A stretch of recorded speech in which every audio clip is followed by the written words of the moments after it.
So it is officially 9 o'clock and we have started the recording. We recognize you may have to hop off at some point, and we have a couple of people who are really interested in this program today and not able to join us live. So we will have it available on the SAIL YouTube channel and available from our website after today. But I want to thank everyone who's registered to be a part of this CIO Leadership Best Showcase. This is the 5th year of a partnership between NYSERNet and the SUNY SAIL Institute, and I'm really pleased to be with Christy Romer from NYSERNet. And so together we have crafted a program, a half-day virtual professional development event to bring the community of IT leaders together.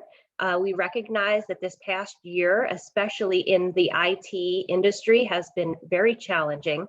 And so we want to recognize all of the work that you've been doing on your campus and in your organization to keep things going and to progress your organizations forward despite the many obstacles in your way. So this program has been put together to be hopefully something that will inspire you and recognize the good work that has been happening silently without much notice over the past year. So we did share an agenda in advance, but I'll quickly talk through what the plan for our morning together is. We will open the session with a presentation by SAIL Institute's Executive Founding Director, Dr. Jason Lane. He will introduce you all to the 6 domains of knowledge for higher ed leaders. And so this is a framework that we use at the SAIL Institute to really help our leaders understand the areas that are going to be important for them to reflect on and challenge themselves in order to help advance their career and advance their campuses. So he will take us through that from until about 9:50. And then you'll see in between each of our sessions, we'll be shining a spotlight on the nominees who were recognized, and either their colleagues at their campus or they themselves have submitted an application, a nomination rather, for one of our best awards. So we will show you those nominees in between each of the sessions. And then our next segment will be a panel discussion, and we'll actually be talking to a few of the nominees themselves and ask them to share their best practices to support their campus customers. So recognizing all the stakeholders that they've been supporting and what have they done to be someone of excellence and really been someone that their colleagues have noticed. We'll take a break, so that will happen at 10:35. We'll take a 10-minute break, and then when we come back together, we will talk about mindful leadership, and we really need to take care of ourselves in order to take care of others that we support. And so we will bring in a few SAIL specialists who focus on mindful leadership. So we'll have Glenn Pichardo from SUNY Oneonta, Lisa Naporo, who is the director of the Mindfulness Alliance, and Dr. Kristen Blinny, who's associate professor at Oneonta. So they will be with us for a half hour, and then the latter part of the morning we'll have sort of a sprint. We'll be talking about coaching, executive coaching for success. We'll bring in SAIL's senior fellow, Gary Sanders, and he will talk about the things that we can do to utilize coaching principles in order to help ourselves and help others on our teams. Then we'll hear from Dr. Kirk Young, who is the Vice President for Student Affairs at Jamestown Community College, and he'll be talking about the importance of 360-degree feedback and also the opportunity that you all have if you're interested in participating in a 360 project with your IT colleagues this spring. So we'll be organizing a 360 project that anyone in this community is welcome to be a part of, and he'll share a little bit about the importance of that feedback. And then we will have our award inductions. So we really hope that everyone sticks around to the end at 11:45 when we'll hear from our winners. So with that, I will pass the floor over to Dr. Jason Lane. Terrific, thanks, Carolyn. And I am really thrilled to be here. This partnership with NYSERNet has been a powerful and far-reaching one, and we're always delighted to be able to continue to work with them on this important work, and particularly in supporting you all and the work that you do on your campuses and in your organizations daily. We know that the role of CIOs and all the associated positions are increasingly important in higher education. They have been for a while, but more so, I think, even now than ever, for a variety of reasons. And so I'm delighted to talk a little bit about what we call the 6 domains of knowledge for higher education leaders. And the idea here is really to provide a framework to think about leadership, your own leadership in the context of, in this case, higher ed, but also it could be your broader organizations as well. So give me a moment and I will share my screen. And Jason, that actually gives me a moment to toss it back to Christy. I'm sorry, Christy. I think I was supposed to segue to you, at least to fill us in on the answers. Oh, that's all right. Do you want me to do that right now? Go for it. Is that All right. Let me put it back up. And introduce yourself, Christy. Hi, yes. everybody. I am Christy Romer, Director of Education Services at NYSERNet, and we are so excited to have put this program together for you today. Let me just pull the answers up because this is much, much harder than what my mind is capable of. So for number 1, we have the plot thickens, and number 2, highway overpass, 3, an outside chance, and 4, 3 degrees below zero. Number 5, I think somebody got reverse gear. Number 6, getting above it all. Number 7, lucky break. And number 8, someone took a guess at and was not correct. It's a small world after all. Number 9, it's beneath me. Number 10, we got Chicken Little. 11, bad spell of weather. That's a terrible dad joke right there. And number 12, get a word in edgewise. Oh, that's cute. Thanks for bringing the entertainment, Christy. Not a problem, anytime. And as Jason is bringing up his slides, I just want to encourage everyone to put into the chat their name and where they're from. We'd love to have some introductions. So just to start here a little bit quickly about myself, as Carolyn said, the founding executive director of SAIL Institute. I've also been around the higher education block a few times. I've worked my way up through the traditional academic ranks as a faculty member. At one point, I was a vice provost, senior associate vice chancellor for the SUNY system, and oversaw most of academic affairs and a variety of other things, IR for SUNY, and have been involved as department chair and as a dean. And work across the nation on a variety of higher education related projects. So higher ed is something that is near and dear to me and love speaking about and talking about, and I bring that to the context here. In particular, as we talk about today, that if you want to learn more, the 6 domains, I had a piece in Inside Higher Ed a while back talking about the 6 domains in a time of crisis for higher education leaders, but I'll also be drawing on some other work we've done in our books, Academic Leadership and Governance, Higher Ed, Building a Smarter University. So you'll see some data toward the end of this presentation as well. But I think just as context to talk a little bit about where we are right now, I'll start with this quote from Paul LeBlanc. Paul is the president of Southern New Hampshire University, which has been really an industry leader recently, actually the last decade. It's been pretty credible. He took what was a mom and pop vocational school into what is now one of the largest universities in the country, both a physical presence in New Hampshire and the large, expansive online presence that you all probably know about. But he wrote an article about a year ago, right as the pandemic was hitting higher education.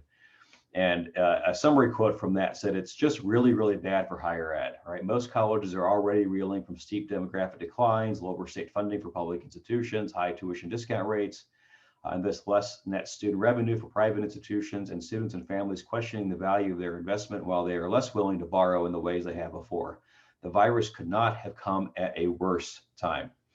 And in many ways, that was certainly true. The virus has exacerbated existing concerns in higher education, particularly around finances, somewhat around public perception, some of that being the public perception being driven by political divides in our country right now.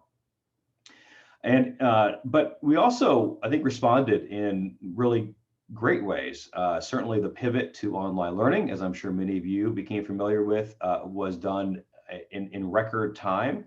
The quality at some levels was questionable, but we did it, and we did it quickly in a way that allowed our students to finish their courses. Obviously, we know that there are very varying ways to do online learning, and so we're working through that. But I hope in all of this we've learned.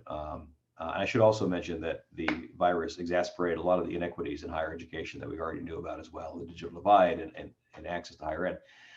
But in that, I hope that a year in we've learned as well about ways that perhaps we could be more flexible in the ways that we teach and reach students, the ways in which we work, the ways in which we think about and interact with each other. Certainly, I've maintained interactions with individuals, having never barely left this office space for the past year, right? It's a little bit insane to think about that. I don't know what I'll do. I think I'm institutionalized to my home office right now. So it's scary to think about going back to campus in some ways. But there will be a new normal, and we're moving forward, and you and others like you will be an important part of that, a new evolution as higher education moves forward.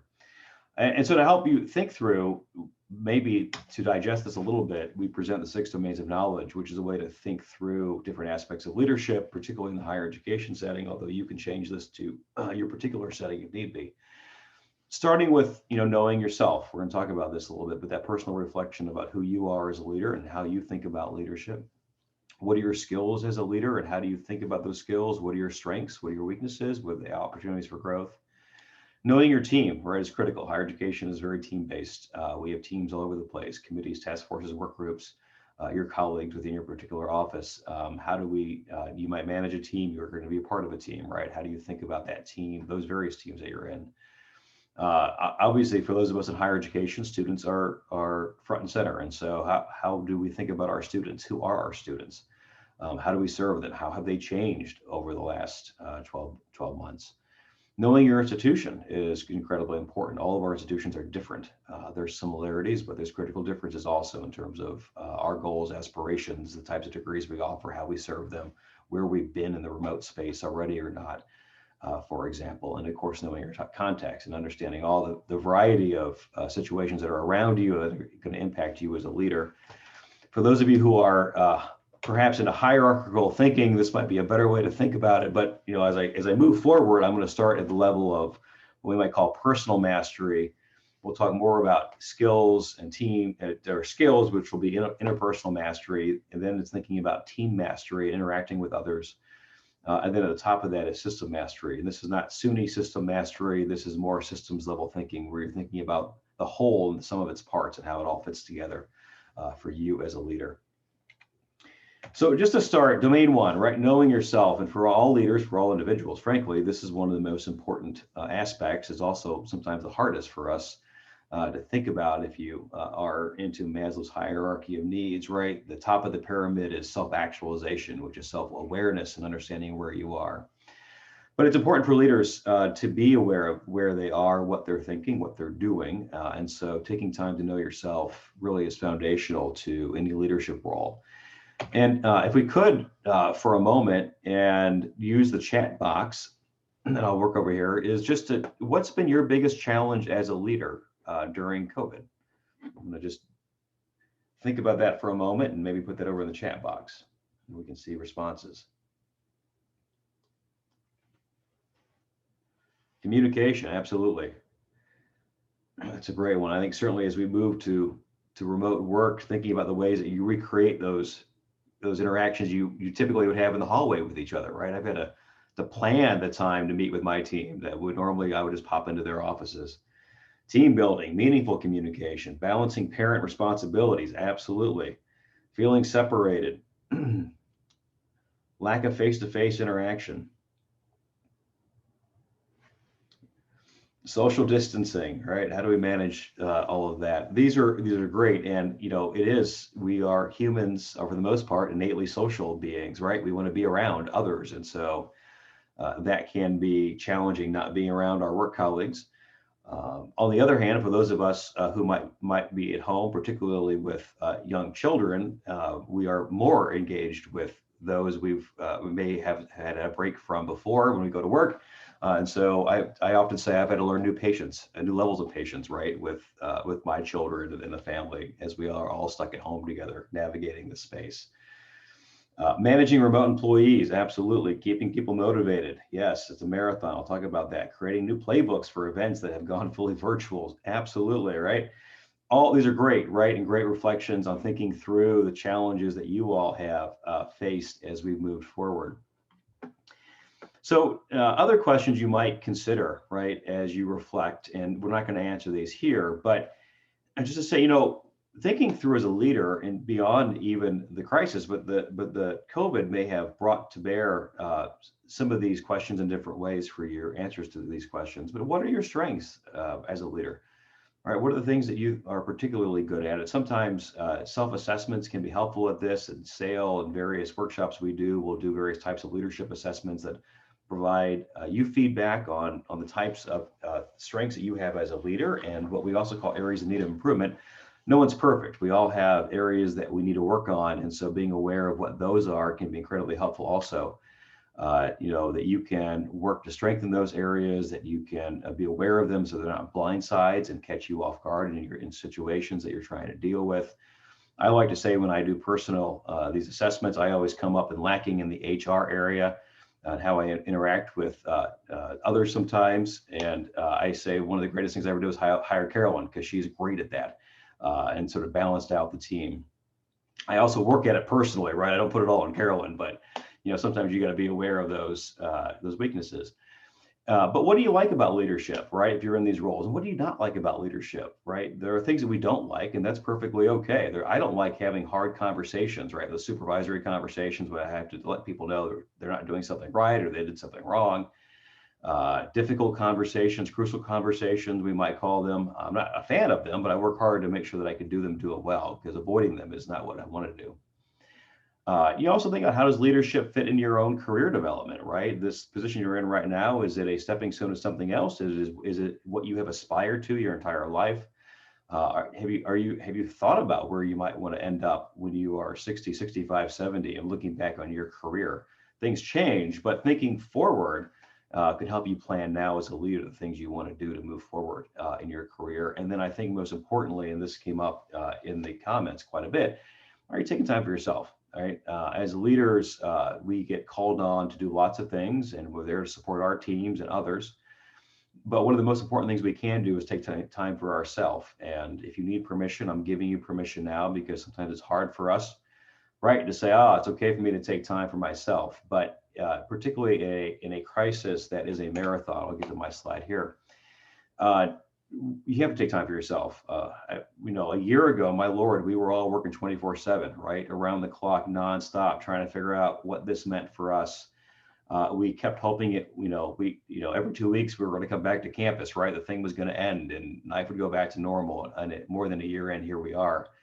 And it's, I think in some ways we've adjusted to the new normal, but for many, particularly coming into the fall and the winter, I think mental health began to wane for a lot of folks. There was, people just did not have a typical time for themselves because we were working at home also. So we were working nights and weekends and all sorts of different times. We might have been able to get away from the work. It's okay to take time for yourself. It's okay to take vacation days. One of the things I've done in the last 6 months is try to sort of schedule some time off. Even if I stay in my own house, I'm away from these screens. I might be playing with my kids or doing something in the house or trying to run an errand, but getting away, and I let my team know I'm doing it too. And I tell them, and I ask them, when are you taking a day off, right? Because sometimes they need permission to just know it's okay to use a vacation day or take some time away. Because if we're going to be creative, if we're going to be fully energized to bring our best self to whatever situation we're dealing with, we got to take time for ourselves also to rejuvenate, and that's okay to do that. So one other question I'll ask you here, and that is, when you think about leadership, what word comes to mind for you? And if you want to use the chat box, we can fill that in. Courage. Great word. Motivate. Vision. motivation, service to others, commitment.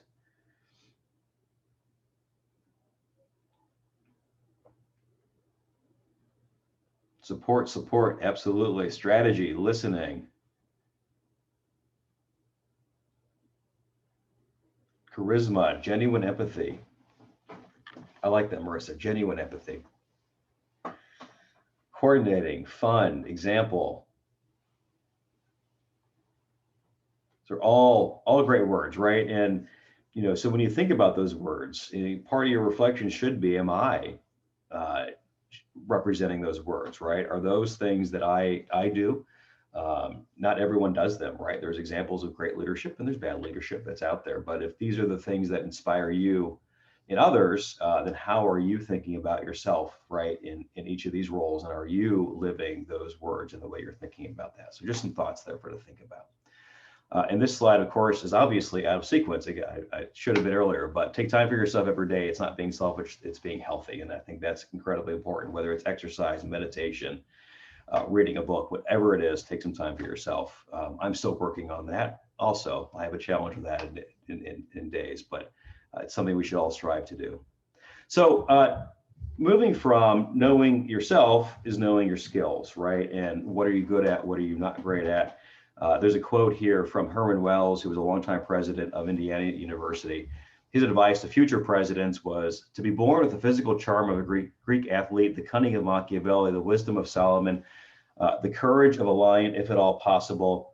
But in any case, you need to be born with the stomach of a goat to be able to handle some of the situations that we deal with, right, in higher education. There's a lot of crap, right, that happens sometimes. You got to be able to stomach it.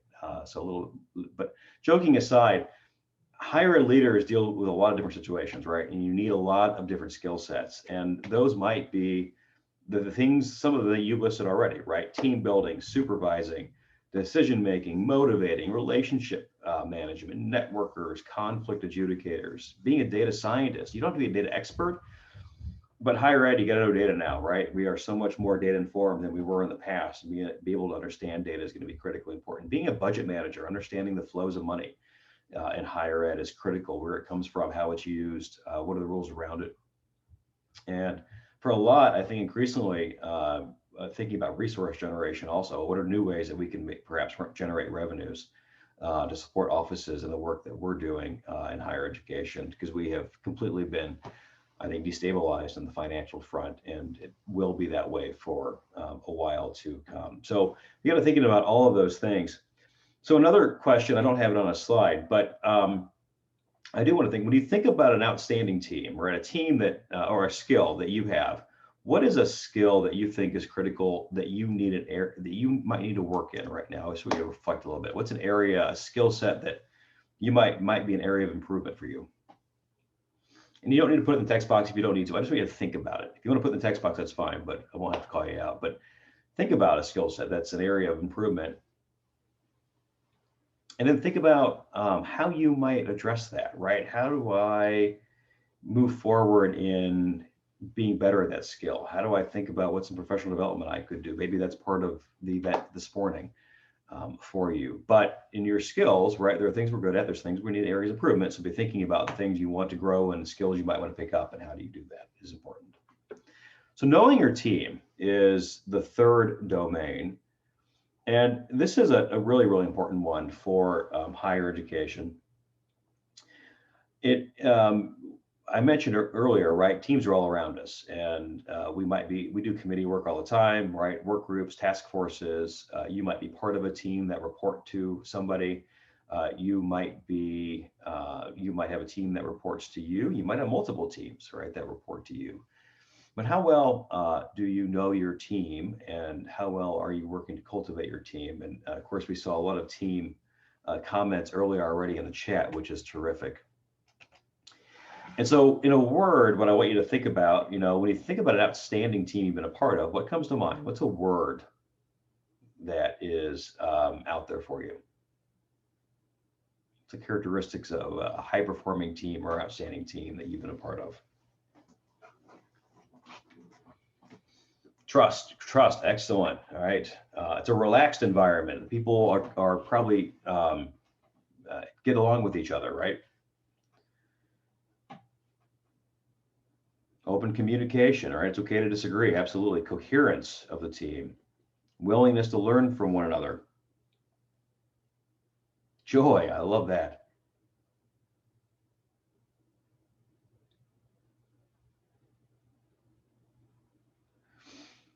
So it's, it's important to think about these things because thinking about ways in which you can then replicate that in your own team environment is important, and particularly now. And this comes back to a comment I made earlier. Our teams are exhausted, right? They are tired. They have been through a lot. They are, now more than ever, our teams need good leadership, or we need to be good team members also, and to think about ways that we can support our teams through what has really been a marathon of a crisis. Typically, when a crisis hits, it's a flood happens, a fire burns down a building, a horrific situation, somebody's shot on campus. We don't want it to happen. That such things do, but it happens. It's over, and then we respond to it, right? And we move on. We figure out a way to move forward. We're still in the midst of a crisis, right? And we're over a year into this thing, trying to figure out how to navigate this new space. And there is light at the end of the tunnel, but it'll be a recovery like unlike anything else we've ever done in higher education, because it has so disrupted us for so long and created new patterns of behaviors and interactions. But in all of this, we've got to thinking about our team, right? How do we help our team survive all of this? Now, there are generally considered good characteristics of high-performing teams. They're out there. Some of them were in the chat that you all just filled out, right? Trust is a big one. All right, being able to trust each other. That means being able to be open, being able to be okay with throwing things out that might be wrong, being able to trust the actions of others, right? If we don't trust each other, right, we're always second guessing each other, right? Why we're doing it, what are they actually doing? Are they trying to go around me? Are they trying to undercut me, right? None of that is good for healthy teams. So you got to find ways to develop trust, and there are ways to do that. And another session we could talk about trust building. But it's also about collective responsibility, right? In that when there's trust, that means we trust each other to be responsible toward the team, as well as moving forward. How do we think about ways that we are collectively responsible toward each other, right? How do we hold each other responsible for our efforts, right? How do we set out goals and expectations for each other so that we each know what we're doing, and that we hold each other collectively responsible for carrying out those actions or advancing the team? Understanding the rules of engagement is also really important, right? How do you engage in conversations? How do you sort through disagreements? How do you set goals? How do you assign tasks?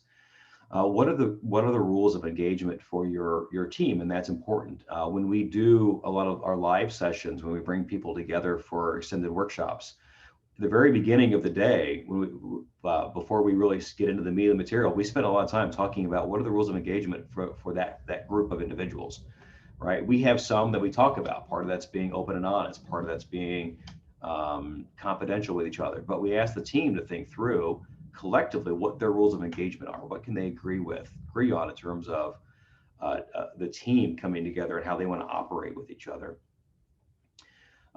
For example, confidentiality is based on trust, right? If we're going to be confidential with each other, if we're going to keep things in the room, things that are said in the room stay in the room, that means we have to trust each other to do that and not tweet it out, right, to the rest of the world. And then it's also understanding the team and individual goals as well. So what are the team goals and what are individual goals? Sometimes those align, sometimes they don't, and it's okay if they don't always, but individuals bring their own goals and expectations into every team. And so you've got to figure out what the congruence is, maybe where the discongruence is, but understanding as a team leader what the individual goals are and how those align with or don't align with the team goals are really important also moving forward, and how you can help individuals advance their goals, which might be career directory, right? What are they trying to achieve moving forward? So in that, right, there's always the good to great, which is Jim Collins' work on leadership. And you hear about get the right people on the bus, right, the wrong people off the bus, and the right people into the right seats. So we often forget about the last part of that, which is getting the right people into the right seats. And so that's sometimes identifying the strengths of individuals. And, I've had situations here at UAlbany where One staff member was toxic in a particular environment, and we had to figure out how to get them into maybe a better seat. We're a unionized environment. I can't always move people off the bus if I want to do that, but I can sometimes move them around. And I would say that when I've moved folks around sometimes to situations that are better fitted for their skill sets, right, that has turned the situation around. They can actually become more engaged in a different situation. Their whole attitude might change, might create a different environment, pulling them out of the situation they were in for that old team. But there are ways to think about this, but it's not just having people on the team, it's understanding what their particular skill sets are and where do you place them to take the best use of their assets. There are limitations for those of you who work in SUNY. There's a unionized environment and there's lots of rules and regulations about what we can do. And there's a whole other session we could do on that, but talking to your HR folks, there are ways to move forward. There are ways to make advancements in either moving people on or moving people into different roles. There are ways to handle that, but it's important to think about sort of how the team fits together as well. There we go. All right, so that's teams. And I'm going through this quick. I know I'm trying to get through 6 domains in about 40 minutes, so we're throwing a lot at you. But the next one is knowing your students. All right, if you're in higher education, have you really thought about who your students are? In higher ed, we talk a lot about sort of this generic student that comes in, the first time full-time college student, straight out of high school, right, 18-year-old. But the reality is that individual, right, that traditional college student is increasingly the post-traditional college student. This is some data from a couple of years ago that if you were to break down the class of new students coming into higher education in the United States, this will vary by state, it'll vary by country. Also, I know we have some folks from around the world listening in as well, but understanding the differences is really going to be important. So in general, all right, we know that only about 53% of students who came into higher education a couple of years ago were in that 17 to 21-year-old bandwidth, right? Fairly straight out of high school. About half of all students who started were in their 20s or beyond, all right, already. So about 20% were over the age of 30. A lot of folks, adult learners who are coming back into higher education, they are reskilling. You'll find a lot, particularly a large number of folks in the community colleges who are coming back as post-traditionals. But you can look over here, right? 28% had children. That's nearly a third. Back then, right, only 13% were starting fully online, which is not surprising because at the undergraduate level, we tend to have fewer fully online programs, particularly in public higher education. That may change now that COVID has hit. We've all moved remote. That we might see more online presence, although there's a big push to get students back on campus. The breakdown is about 56% female, 44% male. About 40% of students start part-time, not full-time. Only about 40% were not employed, right? I mean, 60% of students who started had either a full-time or part-time job that they were balancing in addition to the schoolwork that they're engaging in. So you might look at this and say, listen, that looks like my students, or you might say that's not my students, and that's okay. This is the national average of what it looks like. What's important for you to understand is how your students compare, right, on these fronts. Often when we do this in groups, we'll do a broader exercise with this pie chart and have people compare it to what they think their campus is versus this national norm. Pell Grants, and Pell Grants are grants given to individuals who can't afford higher education through their own family resources. So that's the lowest SES, socioeconomic status of students. Here you'll see about 40% of all students, right, came in with Pell Grants. It's a significant number of folks, right, have come in, they're first generation, they're from families who can't afford higher ed without support of government funding. Our community college colleagues will generally say, well, that seems so low, because the students who they serve tend to come in with a higher proportion of them come in with Pell Grants. Our more elite institutions, particularly our research universities, right, will say, whoa, that seems high, because the students who end up at research universities tend not to be on Pell Grants. Now, that also says something about the social stratus of higher education and who gets to go to what institutions. We can get into the equity issue, but understanding the type of students that you are serving is going to be really important moving forward. And we're also, particularly in the U.S., we're seeing a greater diversity of students coming into higher education. I mentioned already, first generation students are growing up significantly. Across the U.S., we are seeing declines in the students who are graduating from high school. So fewer students who are coming through the pipeline. But what we're seeing is a greater increase in students from diverse backgrounds coming through the pipeline. Particularly students from Hispanic populations are growing precipitously. Black Hispanic populations are steady state, but a solid number of students, and our Asian populations are growing as well. Now, here in New York, for those of you who are in New York, the fastest growing population is the Hispanic population. It's growing exponentially, particularly in New York City. But a lot of those students are feeding into schools across all of New York State, right? From Long Island up to Plattsburgh and Potsdam. And that's changing the dynamic in higher ed. We need to think about the ways in which we serve those students because all students bring different needs and expectations as they come into higher education. I would also say, just on that note, what we don't know, particularly for those students who are graduating high school now, are the types of supports they're going to need coming into college, because this year has been so disruptive from a learning perspective.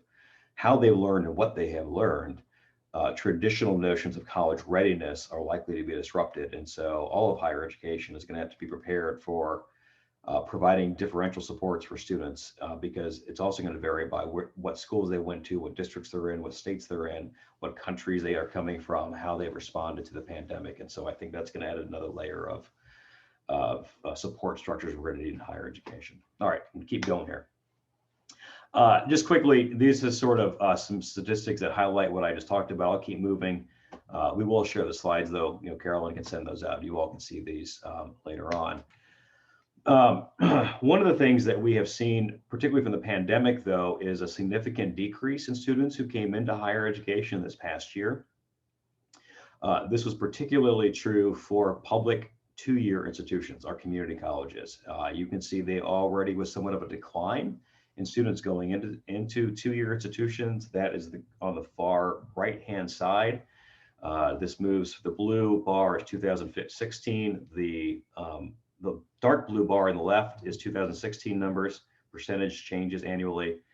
The bars on the right are this past fall. This past fall, we saw a 10% decline, right, from the previous year in community college enrollments. We've had institutions in New York that have had even greater declines than that. And that's a significant drop, right, in enrollments. And we've got to think about how that affects those institutions. If you're at those institutions, you are experiencing significant financial constraints, right? And you're probably doing a lot of rethinking of how you as an institution are moving forward, what you offer, how you offer it, how do you restructure yourself to gain some cost efficiencies. This is, interestingly too, I'll just show here what that other sector where you see the large movements, the private for-profit sector in the U.S. has seen significant declines. That's primarily because of Obama era restrictions on for-profit institutions that went into effect. And then you see this major increase in last fall, which was in part a result of more generous policies of the federal government from the previous administration about for-profit education as well. So that's largely a policy implication there as opposed to anything else. Just some other numbers, and you can look at these, these are changing all the time. All right, but this past fall in general, we saw a general decline of 3.6% across all of higher education and enrollments. And so your institution may have gone up, your institution may have gone down. Within UAlbany, for example, in the School of Education, our enrollments increased over the last 2 years by 20%. I don't know what the annual increase is over last year. As an institution, though, right, our enrollments as a whole went down. And so there's also going to be variation, right, within particular universities and colleges and how that susses out. I think the biggest concern in all of this is that we saw a 13% decrease in first-time freshmen coming into colleges and universities, and up to 40% at some institutions decline international students coming in. And that's going to be a bubble effect that will continue to move through higher education, because as those classes move forward in higher ed, that reduction will continue to move forward also. And that's going to have a long-term impact on a number of colleges and universities' finances for a period of time. Students are swirling. We also know this is a fact, right? They are increasingly moving between multiple institutions. The idea of a 4-year college experience is less and less normal. A lot of students are transferring more so. This is what I like to call transfer land, right? This idea that students are trying to make sense of a higher education world that doesn't make sense to them, but we need to be thinking about those things. And I think in general, just the future of higher education for our students is unclear. That was a lot in a little bit of time, but I'll keep going and we can unpack any of this if we have a few minutes at the end. As a leader, it's also important to know your institution. And all institutions vary significantly, right? In the US, we have more than 4,000 colleges and universities. They are all different. They are similar and they are different. Around the world, there are thousands of more, right? And they will all be impacted by their local cultures, by their government regulations, by their leaders. Theorists in higher education often talk about college and universities, though, as organized anarchies. And so let me just tell you quickly about this. The idea here is colleges are not rational entities, unlike a business, right, which is trying to produce as many widgets as possible. And if it's publicly traded, it's trying to increase shareholder value. There's a clear goal. Higher ed, we don't always know what the goals are. All right, we have these goals of research, we have these goals of teaching, we have these goals of service. We're trying to increase, the number of students who are completing degrees. We're trying to provide high quality education. We're also often involved in community engagements, right? Helping our community survive. We are advancing knowledge by doing research. There's a lot of different goals. And if you ask people across campus what the goal of a university is, you'll probably get lots of different answers from them. And so it's not always clear what the goal is that we're trying to achieve as an organization. It's also not always clear how decisions are made, right, on campuses. Some of you probably have experienced this, but we have very complicated decision-making processes. Not one person gets to make the decision. There's a political scientist at University of Maryland, Baltimore County, Adam Yarlowski, used to say the role of an academic administrator is one of the most difficult of any leadership roles, because you don't get to make decisions about admitting students, dismissing students, what academic programs are being offered, or how they are offered, right? All of those things are in the control of the faculty, typically. And so decision-making is going to be varied also by who shows up. You probably have been on different committees or task forces or work groups where the decision of the outcome of that group is largely dictated by the people who show up at those meetings, right? What their interests are, what their particular goals are.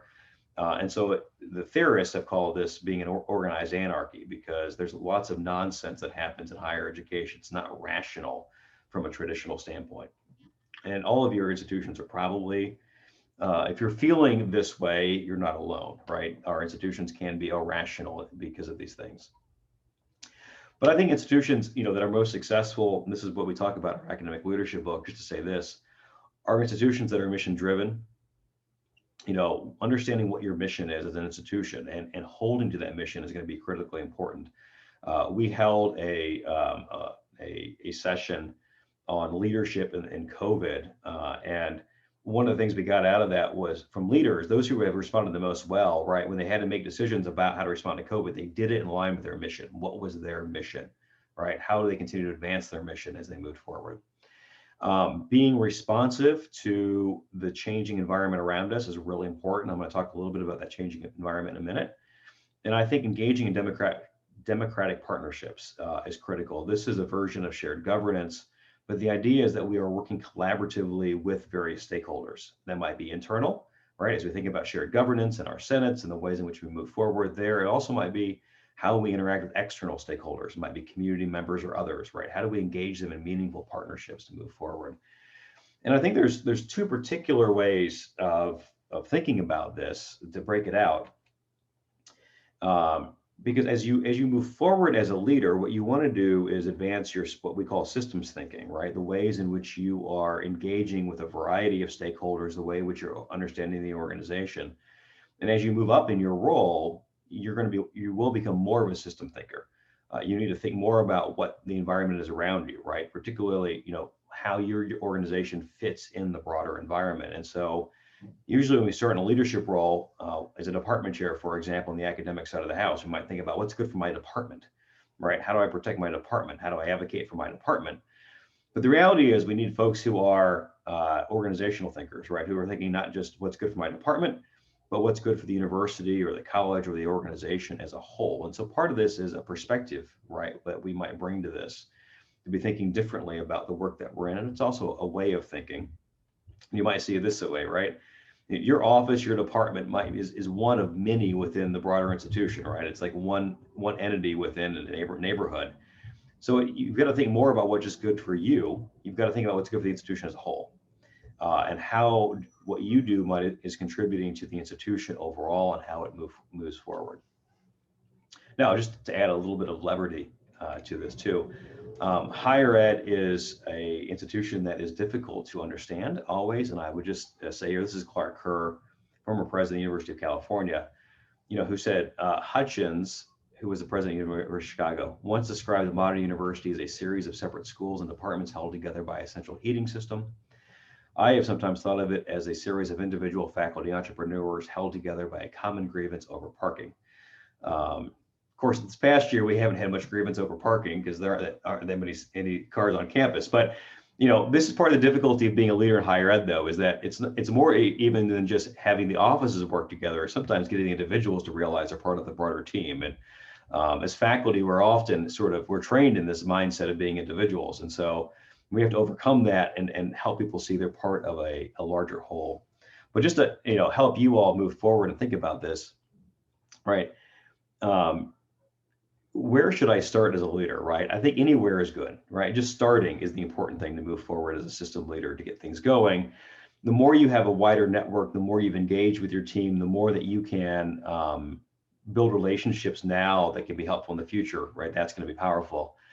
But thinking about, as a leader, if you're trying to advance something, what's your specific goal, right? What is it you're trying to achieve? Are there others who are pursuing that goal also, right? Are there others who you can bring onto your team to move forward, whatever it is you're trying to advance, right? So you can build a coalition.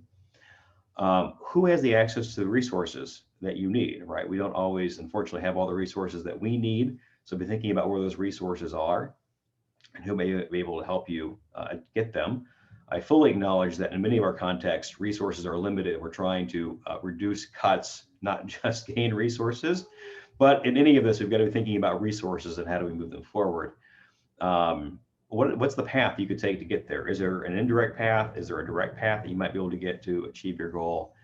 And if there are multiple paths, right, what's the one that has the least amount of perceived resistance? And so that's thinking strategically, right? They're really thinking about the different ways to move something forward and understanding what might be the best option of several, right, to move those forward. All right.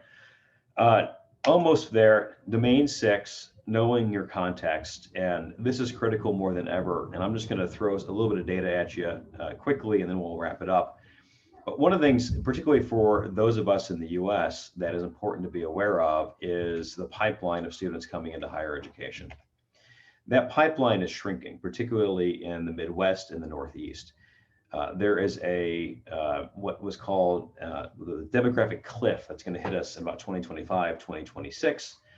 Those who are doing math will know that's 18 years after the Great Recession. And what happened in the Great Recession is families stopped having babies, right? Because they were financially stressed. And so we saw a significant downturn in the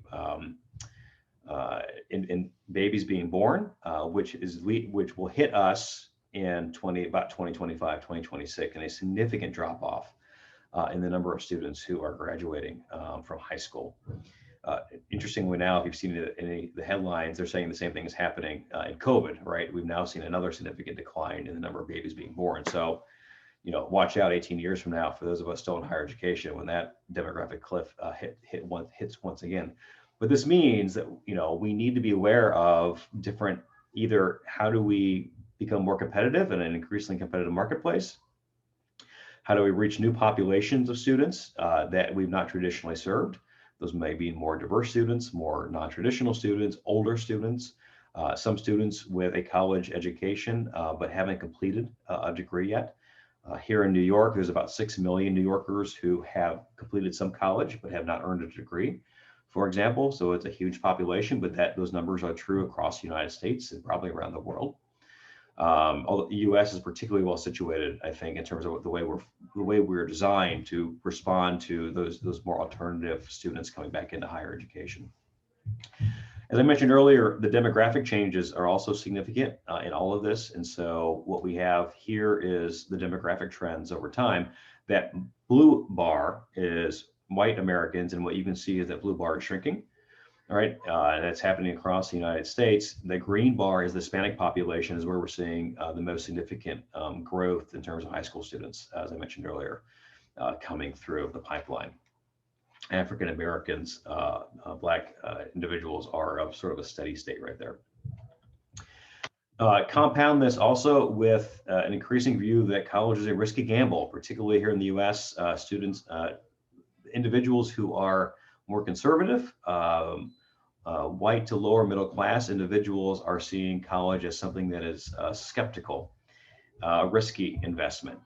Which is a big change. Higher education has been one of those social institutions that has traditionally received bipartisan support, and traditionally high levels of bipartisan support. That has waned significantly in the last decade, in part due to political rhetoric, and higher education, as all social institutions and democratic institutions, have come under attack by particular political groups.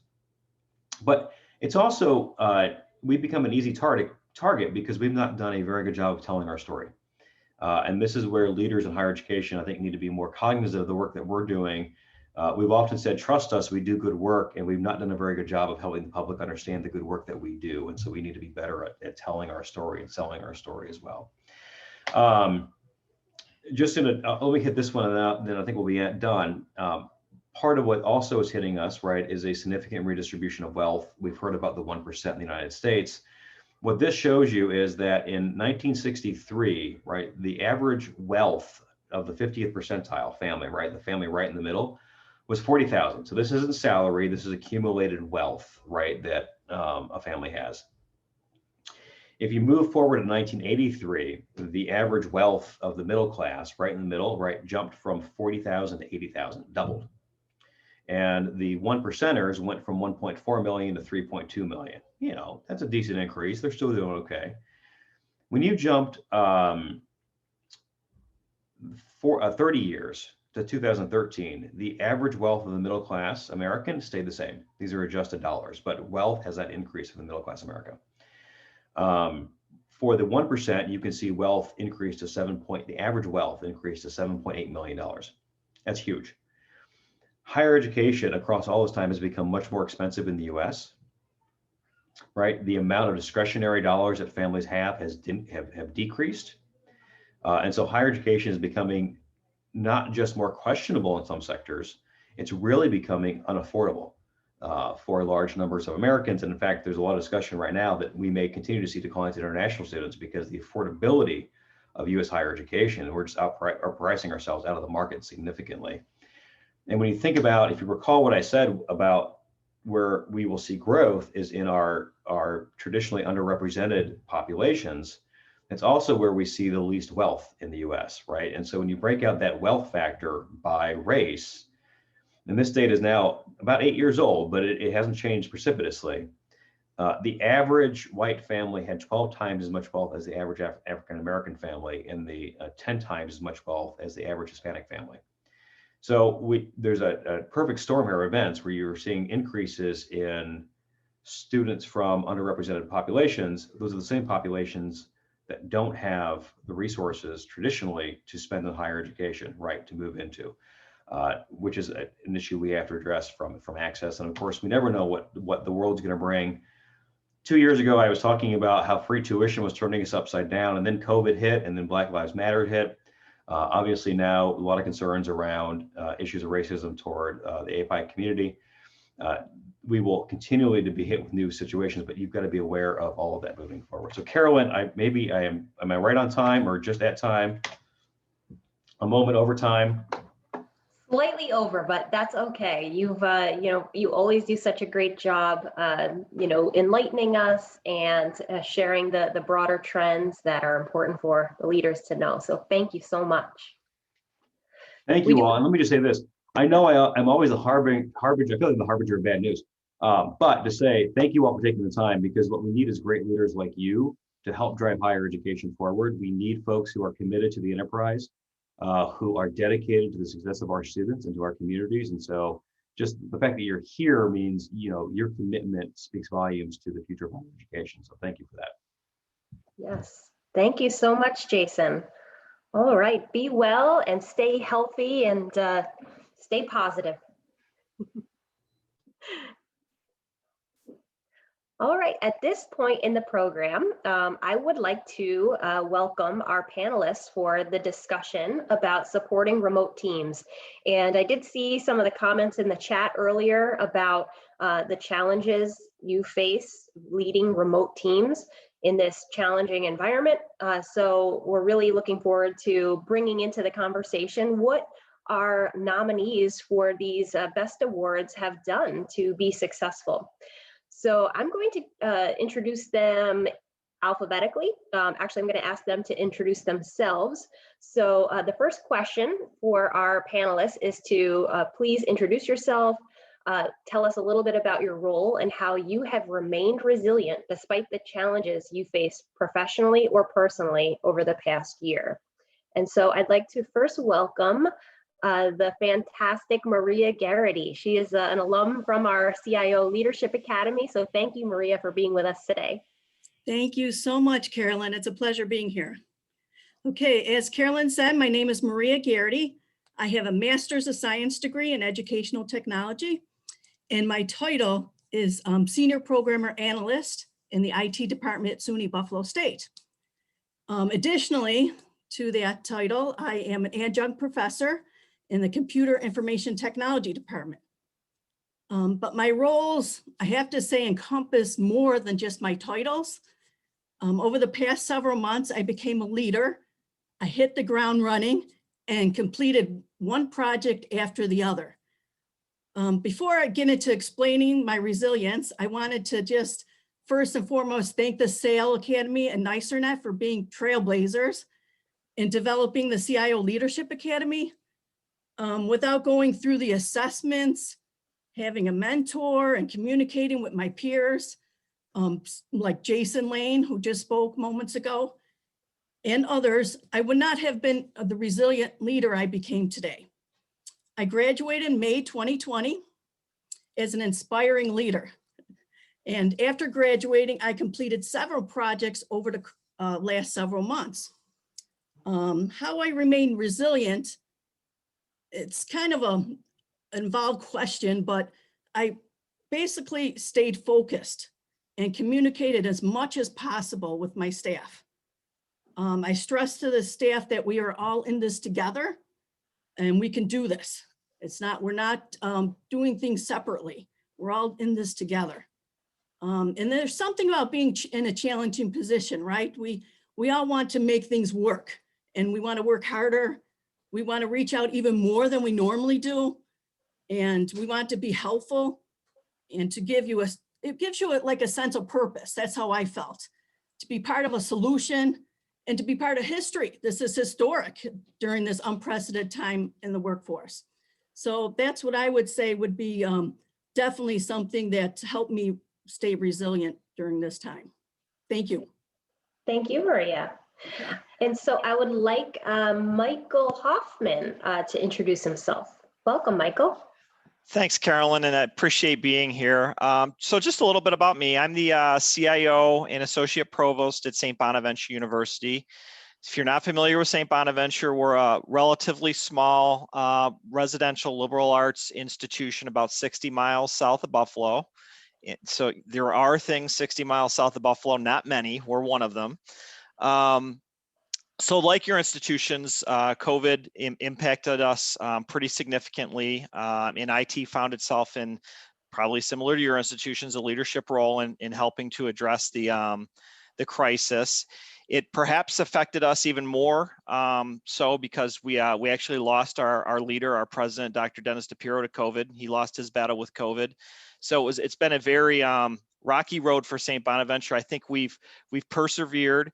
In terms of how I personally have tried to be resilient and a resilient leader through this, I think communication certainly is key, as Maria said. Trying to keep the open lines of communication with the staff and others.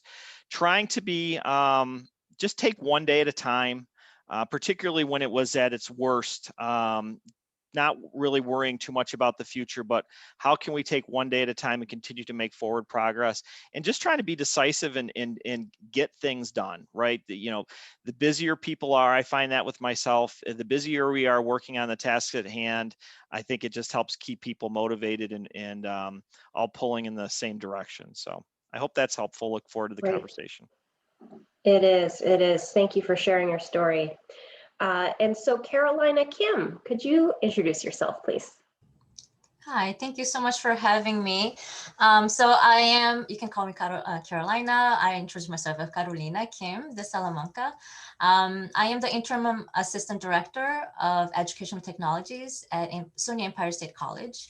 I led a remote team of 7 education technologists throughout the state. So, remote work and working remotely wasn't actually new to us when COVID hit, but the way that we had to work was very different. Not just through the COVID crisis, but also through the stress and through all of the things that came through the crisis. So we as the education technologies team, we serve the college through work such as consultation on effective practice, right? On best effective pedagogy with technology. We do tier 2 support. We do research and discovery, faculty development. So all of that was very different as soon as we now had to work separately from our faculty. Even though we are a remote team, we are very closely located to our faculty population. So I'm in Manhattan and I support the Manhattan faculty. But now, everyone was online, and you can imagine, as you've experienced, sort of all of the things that all of the challenges and all of the very difficult times that our college population had to go through. And so, one thing when we talk about resilience and what helped me be resilient through this time really was to know the strengths of my team. So as I mentioned, I work with 7 other education technologists. So knowing their strength was so important so that I could rely on them. So I came back from maternity leave actually right when I think a week or two after the pause order went into effect. And at that point, I was the lead education technologist. And, just sort of from that point on, I really had to discover my team all over again, right? What are their strengths? What can they do well? What are their weaknesses? And what are the pain points that, we would sort of put that on someone else. So really it was through the team that allowed me to be a new mom, sane, and also back into work in this very new environment. And also things like open communication obviously was so important, but actually, having very specific targeted conversations with my team was also very important. Very targeted questions. And I appreciate that you sent, I think you'll be sharing a few questions that we could ask our teams towards the end, because asking them the right questions is what will extract that information from them, and having them verbalize it is what really gets them to realize the value that they're bringing to the team. So, those are just some of the things that really helped me be resilient. And obviously, though, my team also was a very important factor in that, my supervisory, our CIO, my director, they were all, and actually my director is also here with us today, having them set up the environment for us to have this type of collaborative working mission, right, as a team was very important. So, it's not just one way, right? It has to be both ways. Great. Well, nice to meet you, and thank you for being with us today. Thanks for sharing your story. Andrew Tucci. Hi, everyone. I'm Andrew Tucci from Binghamton University. I'm the Director for Educational Communications here at BU. EdCom manages 400 spaces on campus. We manage media technology and classroom instructional technology. Obviously, we've had a very busy year with the goal of trying to figure out what a new classroom here at Binghamton University looks like, along with meeting all of the regulatory COVID restrictions in place, removing 2 out of every 3 chairs in all of our classrooms, trying to add hybrid and flexible video and audio systems to those rooms as well. When I think about trying to be resilient during this time, I think, I'm certainly talking to colleagues right now, but IT as an industry is somewhat a change agent, so as we sort of stare into the new thing, IT is usually the cutting or bleeding edge of that line anyway. So I think that there is something that comes with muscle memory of, doing this work day in and day out for 10, 15 years. But I also think, and especially to Dr. Lane's points, that, we all have somebody above us. We all report to somebody, and that person reports to somebody too. There's always a structure. So as we try to look at what good leadership looks like, many times we just simply look to what our leaders are doing and trying to replicate those things that make us feel safe and valued as members of a team. And I think for those of you who maybe aren't lucky enough to have that above you, I think that's just as equally as important. Even bad leadership somehow teaches us what good leadership can be. So in many ways, when we don't feel what we're getting, taking a moment to understand why we're not feeling that way is sometimes just as helpful. Thank you so much for being with us and sharing that. Nathan Whitley Grassi. Thank you. I'm Nathan Whitley Grassi. I'm the Interim Director for Educational and Emerging Technologies at SUNY Empire. I work with Carolina. She made a little bit of a point about the fact that we got around the switch to remote work by cheating a little bit, in that we have been remote for many years. SUNY Empire has about 20 locations scattered across the state. So our team works remote, but they're in physical locations working on the ground with their staff and students. So I think in a lot of cases, the institution looked to us for leadership in how to make this transition to fully remote in our teaching, fully remote in our student support, fully remote in everything that we do. So I think as far as resilient, we had to be resilient because the entire institution turned its gaze on us, looking for those supports. And just in the first couple of months of COVID, we had done webinars for 1,200 students and employees in the first month. So it wasn't really something that we had an option to do. Now, within the management of our own team, I think one of the things that was really important to us was to, and this is something we've discovered from many years of this type of work, is to recreate those social engagements that you would normally have in an office, going around the water cooler, talking in the break room. So institutionally, we were told at the beginning of New York Pause, when COVID first started, that we had to take a daily attendance. Every supervisor had to check in every single morning with every single staff member. So we decided, rather than making this an onerous task, we would try to do something that was fun and creative and encouraged a little social engagement. So every morning, because I get up super early, I would post a GIF or a meme in our team space. And then everyone on the team would reply to that GIF or meme, sometimes in the same theme, sometimes totally different. And that was actually really exciting for us, because not only did it create kind of a fun way to start your day, because everyone was giggling by 9 a.m. because people posted funny stuff, but it also gave you a nice window into how each person was feeling that day. Were they off to a poor, a slow start? Are they having memes of them dumping coffee into their mouths, or was it a funny or witty day? And that kind of gives you that real world connection with your colleagues in a way that you can't get working remotely, because you can't see them. You can't see their facial expressions. You can't see, how they're feeling or how they look that day. So having that type of engagement right off the bat, first thing in the morning, was great for us, because it really set the tone for the day. It let us know who was there and how the day was going to go based on their reactions. Great. Well, welcome, Nathan, and Dr. Chris McDonald. Hi, I am Dr. Chris McDonald, and unlike everybody who spoke so far, I am a team of one at SUNY Corning Community College. I am our CTI director, which is basically our Center for Professional Development on campus. My main job is to educate and provide professional development to our faculty and now our staff.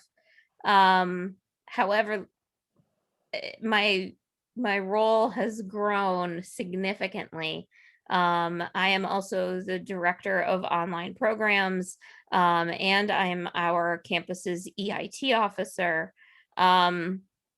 Luckily for me, when I started at Corning, which is a small community college in the Southern Tier region, it was my biggest priority to really build a rapport with everybody I encountered, and a very strong rapport. And that was something that really became an asset to me as COVID hit. We utilize Blackboard LMS. However, the faculty are not required to utilize the LMS. Prior to COVID, they were able to run their class however they wanted according to the union contract. So when we went fully remote, my job was not only teaching the faculty how to utilize Blackboard, but also best practices for online teaching. I was able to very quickly get a lot of different software very quickly for our faculty to utilize, such as an executive license with Zoom, a better license with Google, so because we're a Google campus, to be able to have Google Meet with more participants. I was able to integrate and establish Blackboard Collaborate. And these were tools that I had been pushing for prior to COVID. And luckily, because of the need due to COVID, I was able to get them. My administration basically went, okay, Chris, if that's what we need, then that's what we're gonna do. My president, my provost, and my senior staff leaned on me to make the decisions. And I didn't feel that as pressure, but I felt that as such a great, I was so thankful that they not only sought my opinion, but appreciated it, and took it, because they don't need to. I'm just a little CTI director. But my background, I have a doctorate in educational leadership and management. My master's is in secondary education.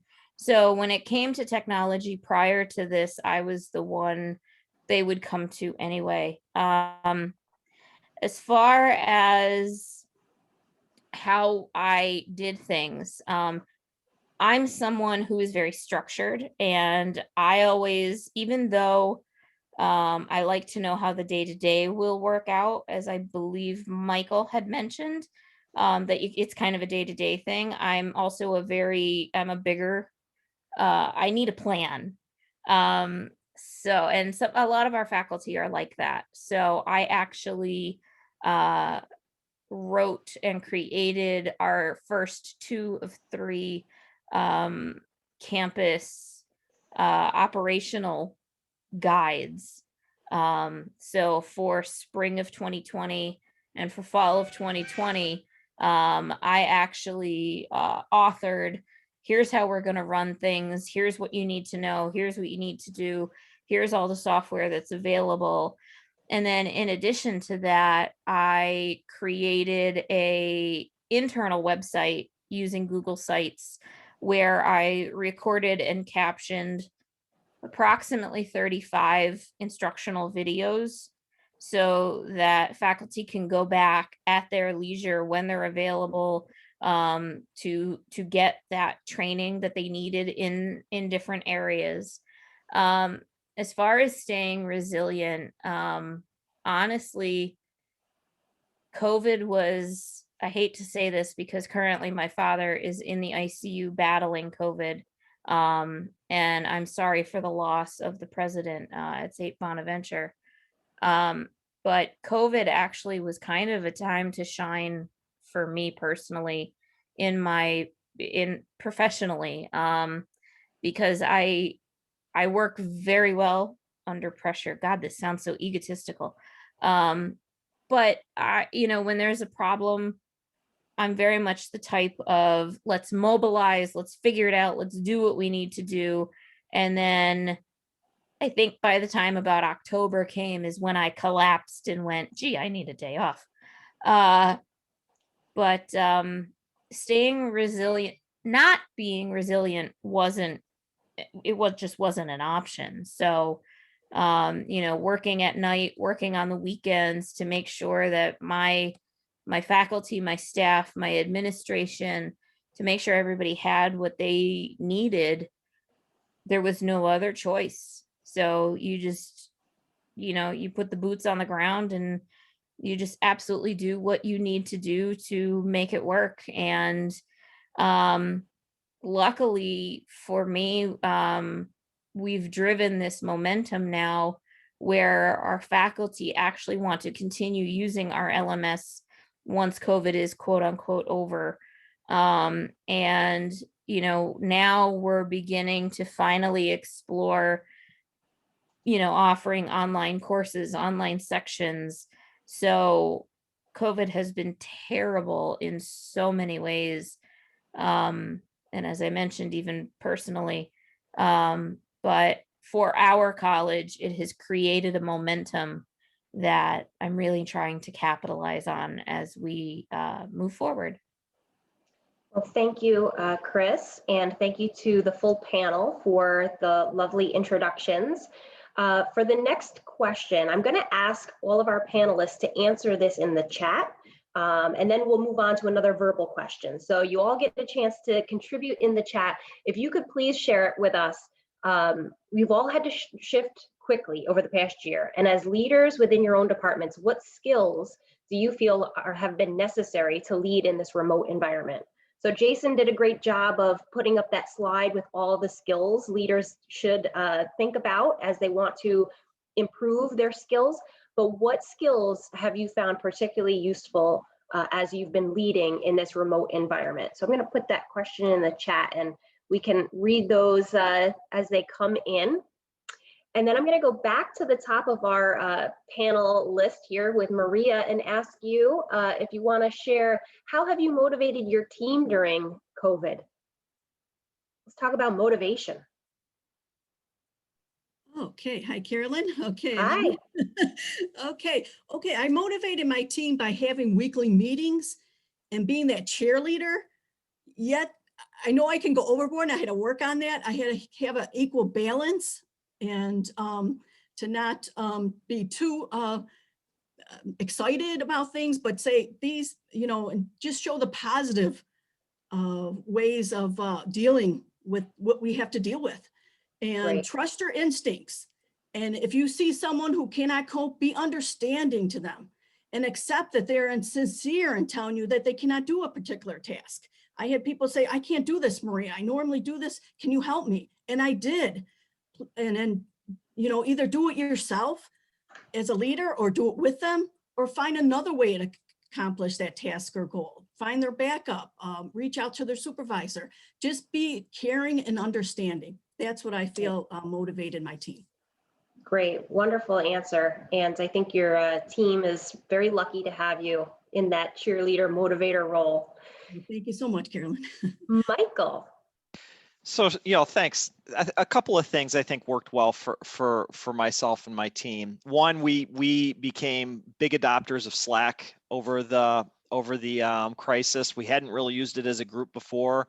It was a lifesaver, especially when the team was split up. We had people working remotely. It was a great way to not only get work done, but have lots of informal conversations, a great way for me to check in on people, see how they're doing, that sort of thing.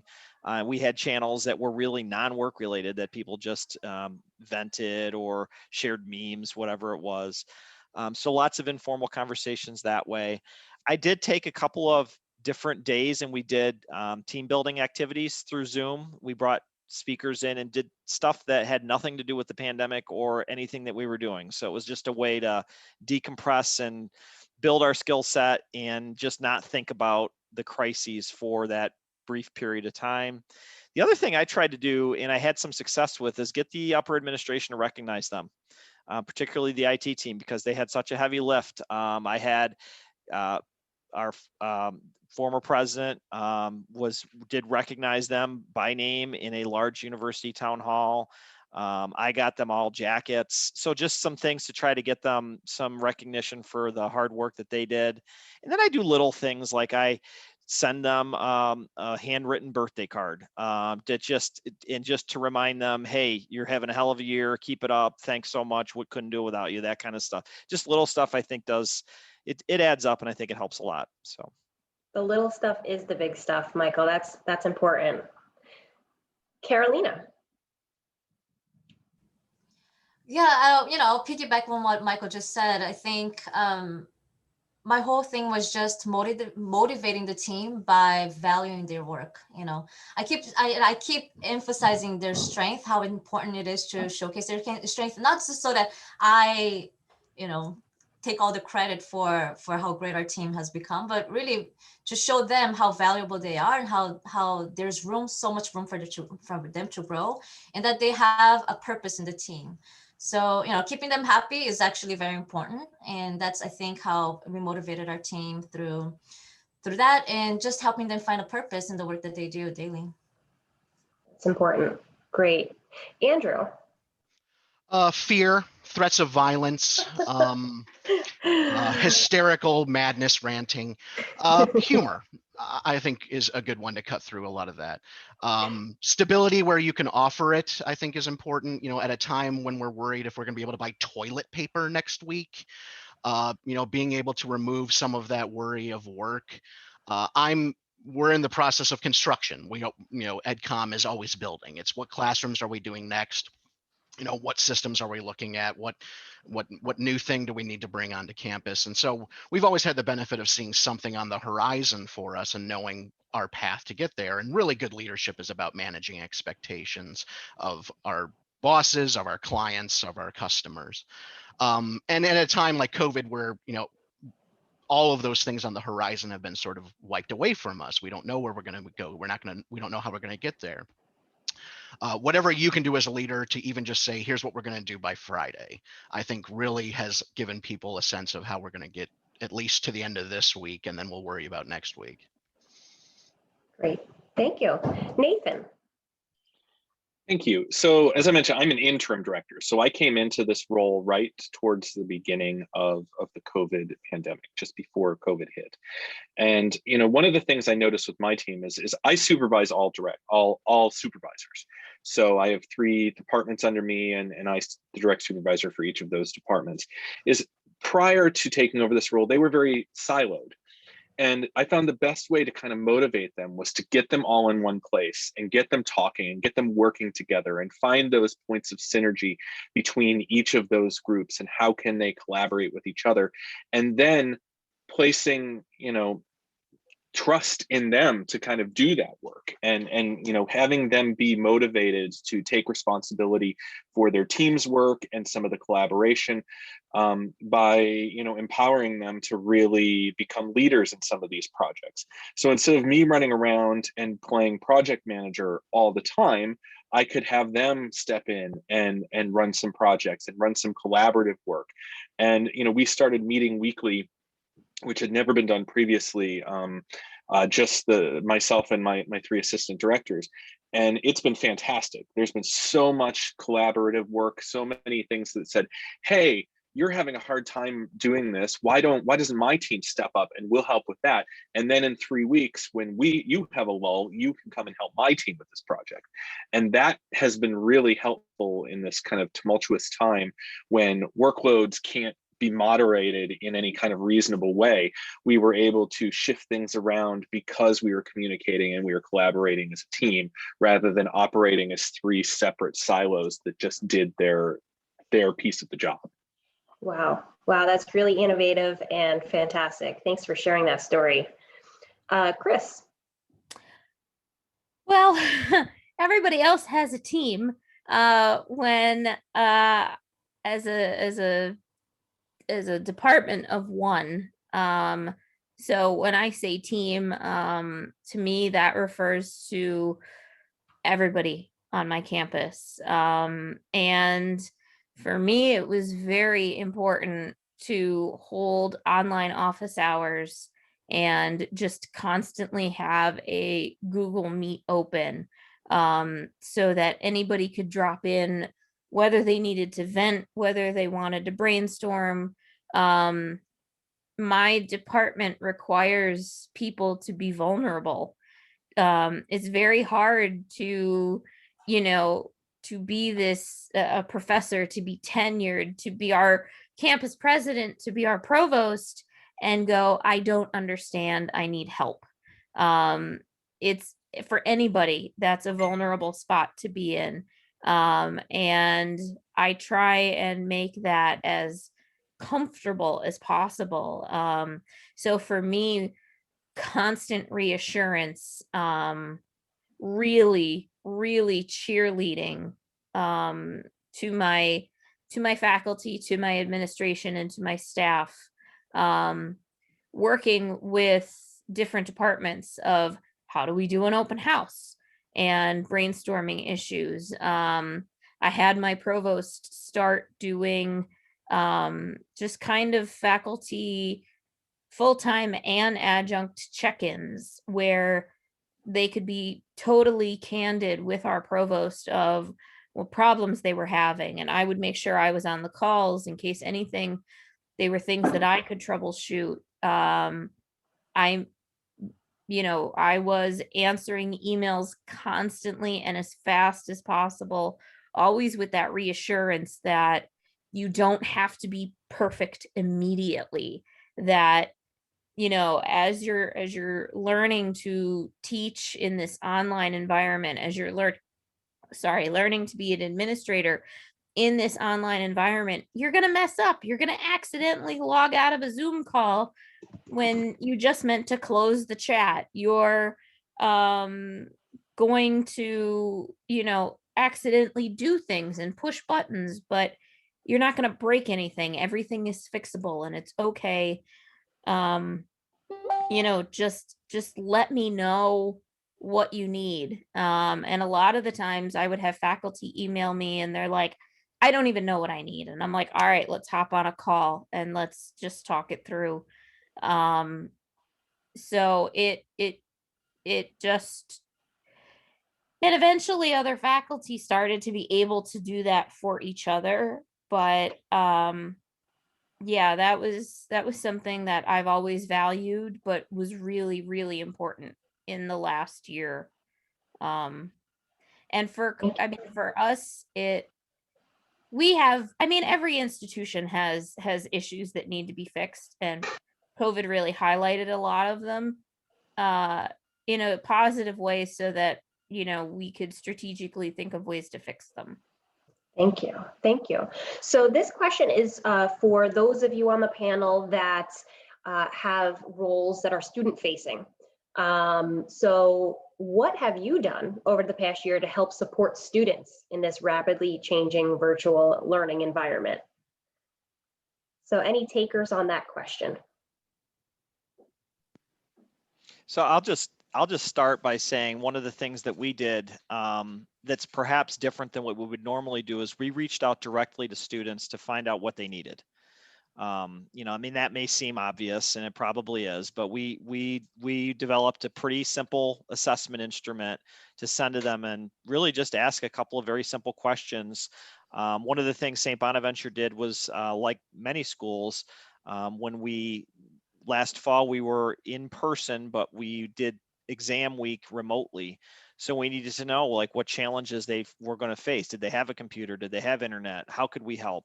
I ended up then having individual conversations with about 25 students that had significant problems, and we tried to work out answers to those. So I would just say, just asking, how can we help? That's great. Even though I'm not student facing, I'm the Blackboard administrator. So one thing that I did on our campus was actually create a Blackboard orientation and a tour, of how to submit an assignment, how to look at your grades, things like that. And it's on our LMS dashboard, but the way that I created it is that faculty could actually take that course I created and embed it into their courses with a certificate of completion that students receive at the end. So a lot of faculty made that the first assignment, was that students had to go through that course and then submit the certificate of completion, just as a way to help them navigate what the platform they're going to be using that many of them had not. And in the months since, we've also implemented SUNY's Saucy. So it's a self-assessment for students to see if they really are okay taking hybrid or online courses. So this way our enrollment center can better advise our students. Great. Any other So one of takers the for this thing- question? So one of the things we noticed at Empire is training and that sort of preparation was only one piece of it, but the actual physical hardware inequity was another big issue that we were facing. So we actually set up at Empire a laptop loaner program where students could request a temporary use of Empire State equipment, and it would be shipped to them to be used during the duration of the pause order while we were not face to face. And that was hugely popular. We shipped out a lot of laptops. People use them. We still provided support on them because they're Empire assets. That program had to be put together very, very quickly because it needed to be very robust. We needed to make sure that there was, signing for, responsibility. They wanted to make sure everything was accounted for and we knew where it was, and appropriate tracking software was installed, but also that we would get these machines in the hands of students as quick as possible so it would minimize disruption. So that was how we kind of came at it. It was a very multi-pronged approach. Make sure they know how to use the tools that they need to be successful. Also make sure that they have the physical tools they need to be successful. Great. Yeah, Thank Nathan, you. that's an awesome point. We did the same thing at CCC. We also have a program. I don't even know how we have this, but our IT department is able to offer full Microsoft Office for free for students as long as they're enrolled.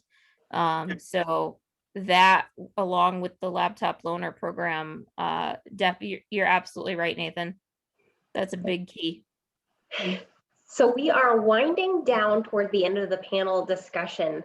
So I want to get as much from our panelists as possible. We've talked about motivation, and so this is a bit similar, but what strategies can our audience implement quickly, easily, to be able to re-energize their faculty? Jason talked about how this crisis is a marathon, not a sprint.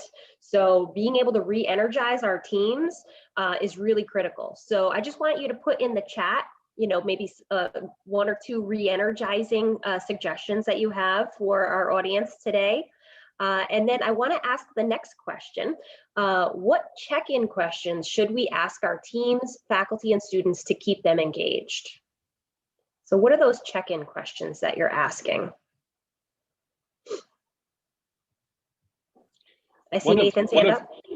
One of my favorite questions to ask is we've always done monthly meetings with our direct reports, and I even do them a couple times a year with the whole team, not just my direct reports, but my direct reports. And one of the questions I always make sure to ask is, what do you need from me? What can I do to help you? Because a lot of times the issues that they are facing are barriers that could be removed by a supervisor a lot faster than it could be by them. So I would rather they spend their time, serving the faculty and serving the students and doing what they need to be doing, rather than dealing with administrative red tape or things that are not really, just distracting them from being successful in their role. So, I love to check in with that, because that's how I find out when a lot of projects get stalled. It's because of issues like that. Not that work couldn't be completed in time, not that they didn't have the skill sets. It's that something from outside was holding them up, and they just needed somebody to step in and clear away those barriers. That's fantastic. Yeah, Carolyn, Any other suggestions? Yes, I did. So I wanted actually to make a very tangible suggestion. So, Nathan and I are avid Airtable users. Nathan got us started with Airtable. If you haven't seen it yet, please, go on their website and take a look at this incredible tool. But it's just so important to have things documented and have things that are visible and accessible to your team, to see things like what their roles and expectations are, who really is in charge of what system. We do a myriad of work, right? We do system support, like tier 2 support. We also do faculty development and training. We also do, accessibility. So kind of knowing who is the point person for each is so important to do. And so on Airtable, I use that as, I use the Matrix app, to get them to see visually who's in charge of what. So just so there's a clarity of who is responsible and what the expectation is. So as far as the questions, having that, I like the question that, we do ask, are you crystal clear on your role and what you should be working on? And if not, what aspects aren't clear? And I also like the last question that says, what do you do to take breaks and recharge throughout the day? Actually, I don't ask that question. I think I like that one to kind of come back to a much more personal level and really understand how they're doing throughout the day outside of their professional lives. That's great. Some wonderful tips from the panel, and I just want to thank all of you. I do want to keep us on track for the day. We've got a lot to offer. And so at this point, I'm going to turn it over to my colleague, Christy. All right, everybody, we just wanted to make sure that throughout today, we were shining a spotlight on those that did send in submissions for our resilient leader, resilient team, diversity, equity, and inclusion leaders. So let me just go ahead and get my notes here so that we can do our first 2 spotlights of the day. So our first spotlight is on Maria Garrity. Sorry, gotta move you guys out of the way. Maria's nomination for Resilient Leader outlined the immediate demand that the pandemic made to expedite multiple IT projects with a very limited budget. As project manager, she dug in with grit and rigor. She led and delivered in a short period of time 8 major projects that were critical to the business and learning continuity on campus. Congratulations, Maria, for your nomination for Resilient Leader. The next is for Resilient Team. The next spotlight is on Resilient Team. The educational technologists at Empire State College received a nomination for Resilient Team. The COVID crisis caused Empire State faculty, staff, and students to suddenly shift to an all-electronic environment, causing incredible gaps of knowledge and an immediate need for technical and pedagogical support. The Ed Tech team jumped in and since last July have helped over 500 individual users via appointments they could book. They saw a 1,000 increase in attendance at their workshops that supported students in the use of digital tools. In the past year, they have also overhauled all their asynchronous trainings, which was a huge project in itself, all while supporting and taking innovative approaches to serve their campus. Congratulations, SUNY Empire State College's Educational Technologist team for your nomination for Resilient Team. And with that, we will be taking a break and we will be back here for our next session on mindful leadership at 10:45. Christy, I think we can give them the extra 3 minutes there. We did go a little over, so Okay. so 10:48, and we'll be back with our next speakers. In helping support our leaders throughout SUNY and beyond. We know the importance of mindfulness during these challenging times. And so I'm really pleased to bring them to you today to give us a little more insight into how we can incorporate some of these practices in our work as leaders. So without further ado, I welcome to the floor here, Drs. Lisa Napora and Kristen Blinny. Good morning, everyone. Just going to set up my screen.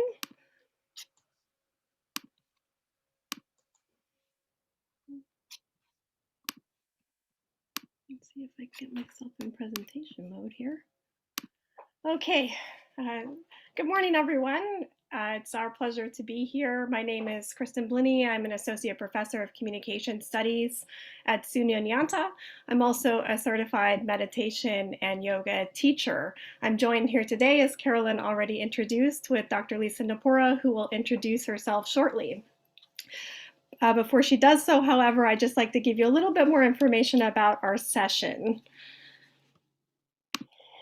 So about this session, as Carolyn mentioned, we are all constantly faced with distractions and disruptions during this time that we are working through together.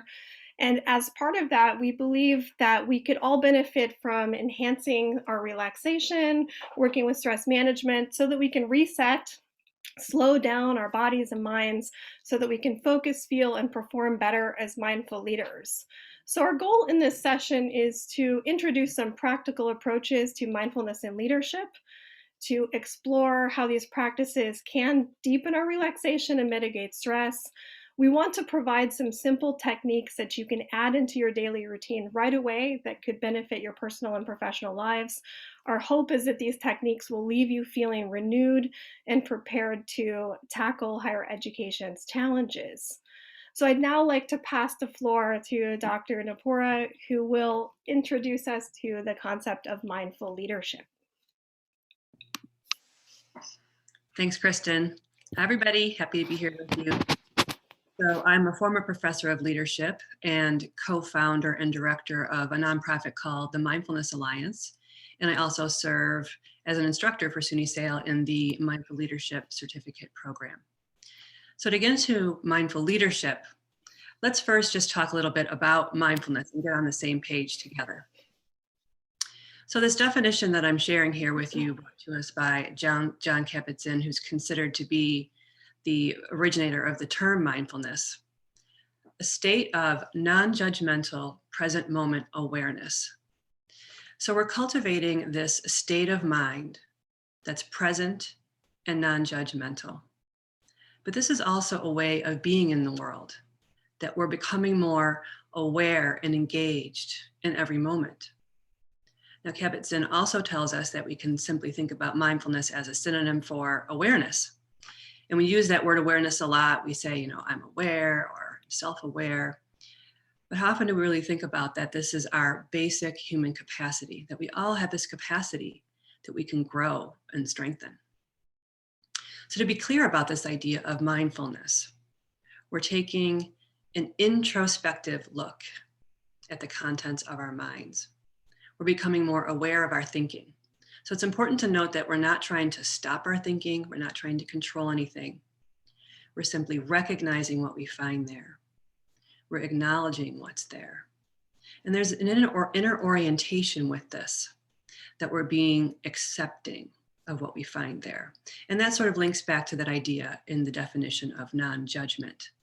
So how we're being with ourselves, there's a gentleness and a kindness in the way that we're observing. So we're changing our relationship with our thoughts. So then thinking about mindful leadership, there's lots of definitions that could be shared. And I selected this one from Janice Martirano, one of my favorites. She was a VP at General Mills, and she went on to found the Institute of Mindful Leadership. So a mindful leader embodies leadership presence by cultivating focus, clarity, and compassion in the service of others. So I'd like to focus in on that word cultivating, that we're harnessing the power of mindfulness to cultivate certain capacities that help us to embody more leadership presence. And we also see the word service in this definition, that by cultivating these capacities, we're more able to better serve as leaders. So this list of cultivating capacities could be quite long. I just highlighted a few here of how we're growing in self-awareness and our ability to regulate our emotions. We become more focused, clear, grounded, have more inner stability, and we're growing in compassion and empathy. So we can see how there'd be a relationship between what we're cultivating and our ability to be strong, present leaders, especially during times of crisis. That with this ability to regulate our emotions more, that we can be more stable, more resilient. With this clarity and focus and ground, we're better able to make clearer decisions. And being connected to ourselves more, we're connected to our core values and our core principles, which can serve as a guiding light during times of challenge. And as we're building more compassion and empathy for ourselves, we're also building more compassion and empathy for others, which helps in all relationships. So of course, our relationships at work, and we're more able to be present and connected to others. So we can see how taking care of ourselves, we're also more able to be present and strengthen our leadership capacities. So we wanted to share a few practical tools with you this morning to help you manage stress and your emotions and handle and engage in and strengthen your leadership capacities. So I'm going to turn the floor over to Kristen now to lead us in our first practice. Thank you so much, Lisa. So the first practice that we're going to work with today is a breath work practice called an extended exhale. It's a seemingly simple practice. It's one that you can integrate into your day-to-day lives in any time. It's not something that you have to sit and practice for a long period of time. It can be a wonderful tool to just take a pause and do 3 to 5 rounds of extended exhale and then move on with the rest of your day. So I've included these 2 graphics just because, one, it gives you an explanation of the practice that we're getting ready to do. I will lead you through it and demonstrate that in our discussion. And the other one is just gives us a visualization to work with. We are not going to follow the model in the sense of using a 4-second or 8-second count. Instead, we're going to focus on finding your natural rhythm or your breath count. It may be 4 and 8 seconds of extended exhale. It may not. It may be more like 3 and 6 or 2 and 4, depending how you're feeling in this day. It's important to note about this practice broadly that extended exhale is a wonderful practice because what it does is it stimulates our vagus nerve, which runs from our neck to our diaphragm, and it signals to our nervous system to get our parasympathetic nervous system into action so that we can move out of a state of excitement and stress more towards one that is focusing on deepening our relaxation. And so it's a really simple, sometimes people refer to it as like a vagus nerve hack. It's a way to just bring our body back to a state of default calm. So let's explore this together. So one of the things I'd like to ask you to do is just to find a comfortable position in your chair. I encourage you to keep your feet flat on the floor. You might rest your hands on your thighs. And you want to have a straight back because we're trying to encourage a smooth flow of breath, but you don't want to be so straight that you're causing tension in your body. And if you'd like to turn your video on mute, that's fine. When you practice that or not, up to you. And you're welcome to leave your eyes open or closed. If you leave your eyes open, I encourage you to just create a soft gaze so that you're not focusing too much on any one thing or causing any strain. So let's first just come into our body and check in and see how we're feeling in this moment. Maybe take a quick assessment of your state of energy. Are you feeling tired? Are you feeling excited? What's your overall state right now?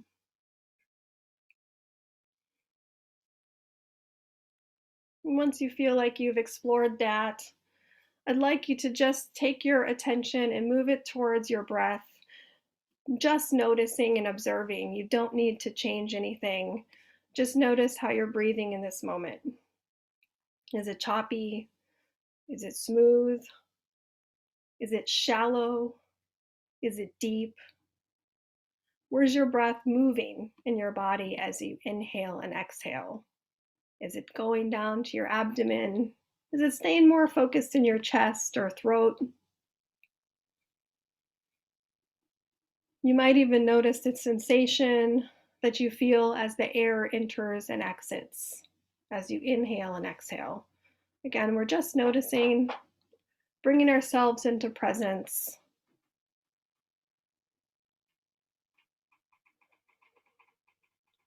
Now we're going to start to work with our breath count. As you inhale, just count at your own rhythm and pace how many counts you have, and then as you exhale, let's do the same. We're just going to see where we are today in this moment, and it's going to change. Maybe you have more increased lung capacity now or less.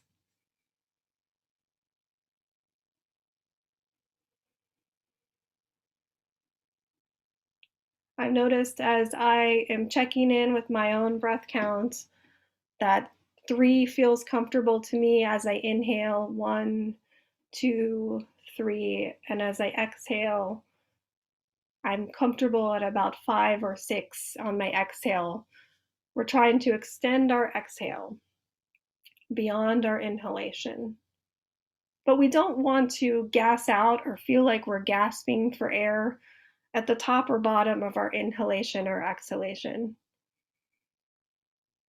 So when you find the count that works for you, again, it might be 2 and 4, it might be 3 and 6, it might be 4 and 8. I'd like to now invite you to do 3 to 5 inhalations and exhalations, extending your exhale using your own breath count.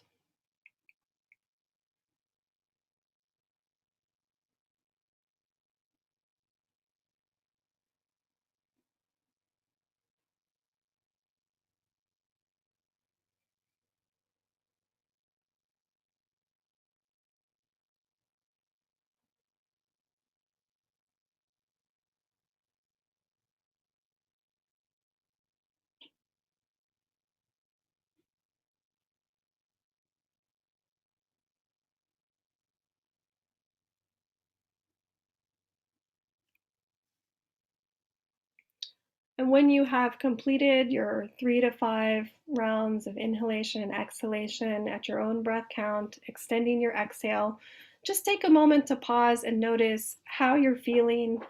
Has it shifted? Is it the same? Just notice and then relax. Certainly relax all effort. Let your body return back to its natural breathing rhythm. Before you flutter your eyes back open and return your attention back to the screen and the space.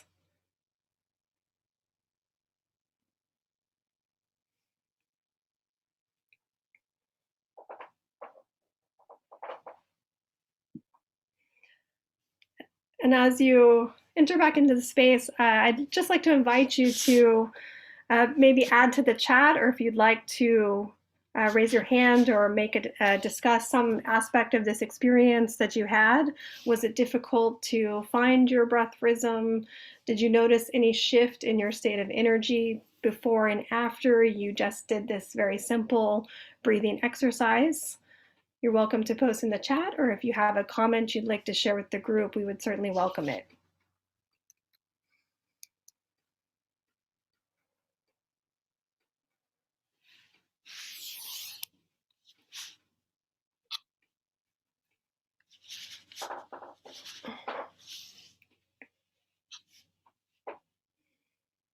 Now, building on this breath practice, I'd like to offer you a variation which may also be helpful to you. It's a very similar practice, and the primary difference is that it integrates a breath pause or retention, where we're holding our breath in the midst of it. So you can see it uses the same model of a 4 and 8, the extended exhale, which could also be a 3 or 6. But at the same time, we build in a pause. So if you were a 2 and a 4 for the extended breath practice, then you would also add a 3 for like a 2, 3, 4 pause. And so it'd be nice to maybe try one cycle of this if we have the additional time to do it, just to see how we might notice the difference of the pause. As the pause can help deepen the relaxation even further, because it has this capacity to quiet our very busy minds in a way that can be quite beneficial to deepening relaxation. So if you're so willing, I'd like to just invite you to try 1 or 2 cycles of inhalation or exhalation, integrating the pause at your own breath rhythm. You might again close your eyes and get your body into the position and just try the inhalation at your breath count rate, pausing, and then releasing in your exhale, extending it. You might try one more round, inhaling, pausing, and then exhaling.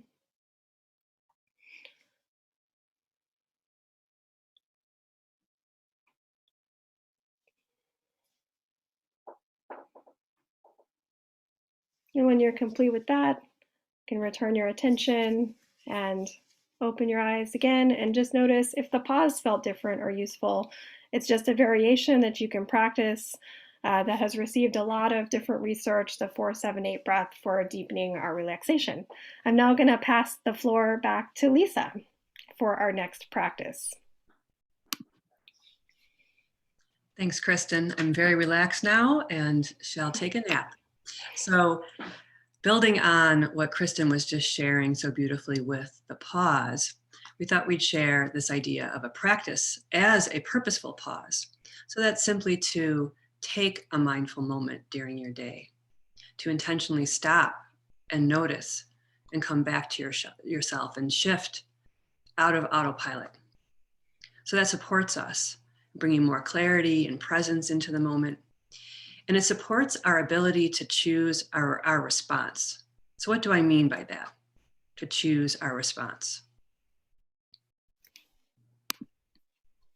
So in our everyday world, when we encounter our stressor, our normal response is to simply react. However, when faced with the same stressor and we have a mindfulness practice, mindfulness helps us to create the space where we can choose our response. So there's a famous quote from Viktor Frankl about this. Between stimulus and response, there's a space. In that space is our power to choose our response. And in our response lies our growth and our freedom. So let's just reflect on that for a moment. That's a really powerful statement. So that statement is telling us how mindfulness can help us to create that empowered space of choice. So I'd like to share with you this particular kind of a pause practice called STOP. So it's the acronym STOP. Some of you might be familiar with this.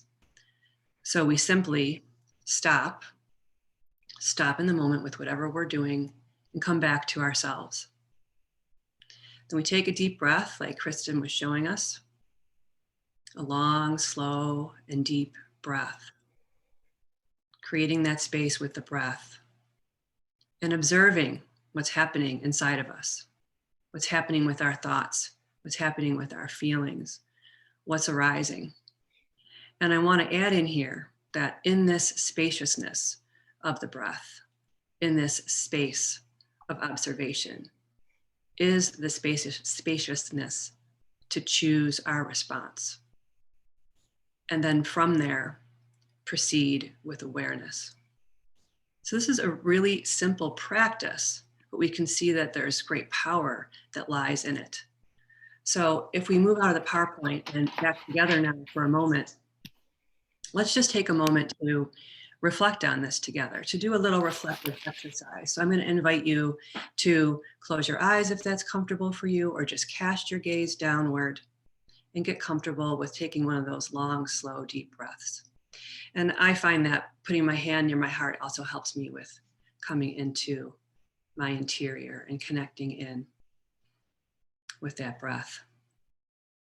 So let's reflect on our work context for a moment, our everyday situations that we find ourselves in. And as we step into that space, let's think of a challenging situation, one that might cause us to feel like we might react. I bet we can think of one. So keep breathing with that and find a situation that's challenging. What kind of space are you in? What is it about it that's challenging? What's the dynamic or the situation that's causing this potential arising, this potential reactivity?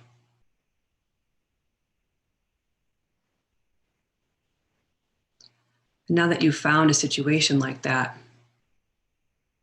bring in a pause. Reflect on a pause in that situation. How might the situation be different for you or for your team? Let's just sit with that for a moment.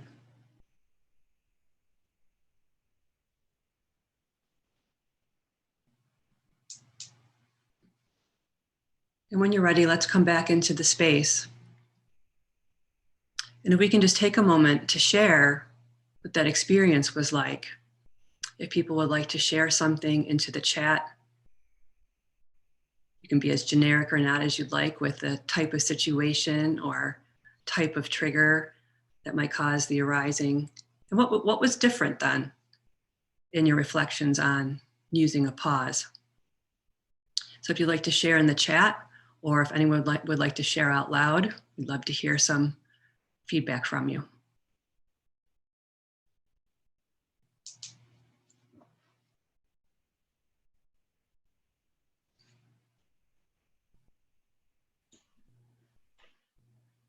You've calmed everyone. Thank you. Are there any comments from the audience? A pause in the doctor's office when checking my heart. I've done that too. Mm-hmm. We've got a comment in the chat there. I think you saw that. My heart was pounding, but with the breathing exercises, it calmed her down. Other comments that it was very helpful when you asked how things could be different. It made someone look at their own behavior and decide how to react, not just jump to a reaction.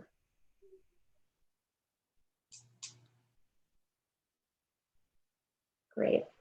Well, I just want to thank you both for introducing the group to these mindful leadership practices and making the case for how this can be beneficial to ourselves, to our teams, and to our work. If you're looking for more guidance on mindful leadership, this is an area that SAIL has been exploring and really proud to offer more opportunities in. And so we will put in the chat here, actually Marissa has shared a link to our summer offerings. So we'll be offering a month of mindfulness in June. And so we'll have very short 30-minute free Zoom sessions each Monday in June. And so we'll be exploring different aspects of mindfulness with our experts. And so thank you to both of you again. This has been tremendously helpful, and I appreciate your time and what you've shared with us. Thank you so much, everyone, for your attention and presence. We're grateful to have had the opportunity to join you today. Thanks, everyone. So we are sticking right to our time frames here. So want to just to thank all of you for your continued engagement. At this point, I'm going to pass it over to Christy to keep the spotlight on our award nominees. All right, great.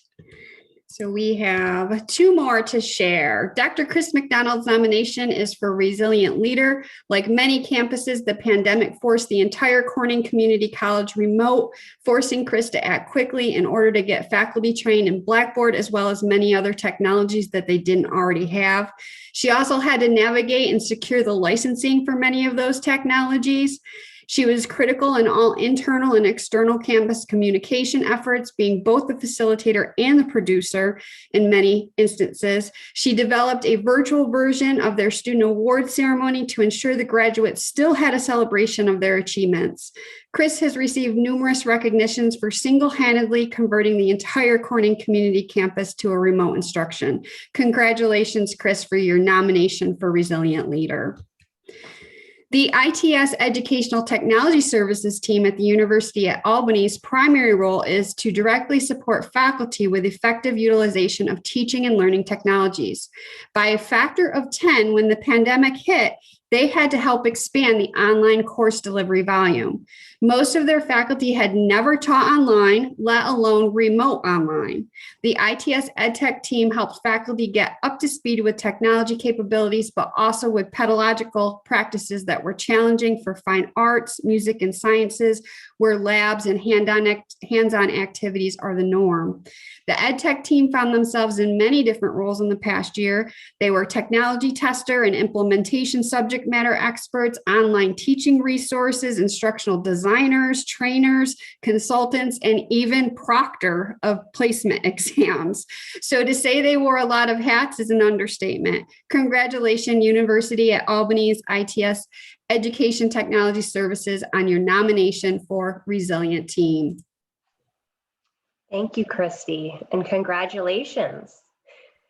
At this point, we are going to shift to our presentation on reflecting on your leadership journey. So I think that was a nice segue. We're reflecting on ourselves and where we are in this moment to reflecting on our leadership journey and where we want to go. So without further ado, I welcome Dr. Kirk Young. Hello, everyone. Thanks, Carolyn. It's nice to be here and to have a few brief minutes just to talk to you about the idea and concept of, as she said, reflecting on our leadership journey. I have a few slides here I will share with you.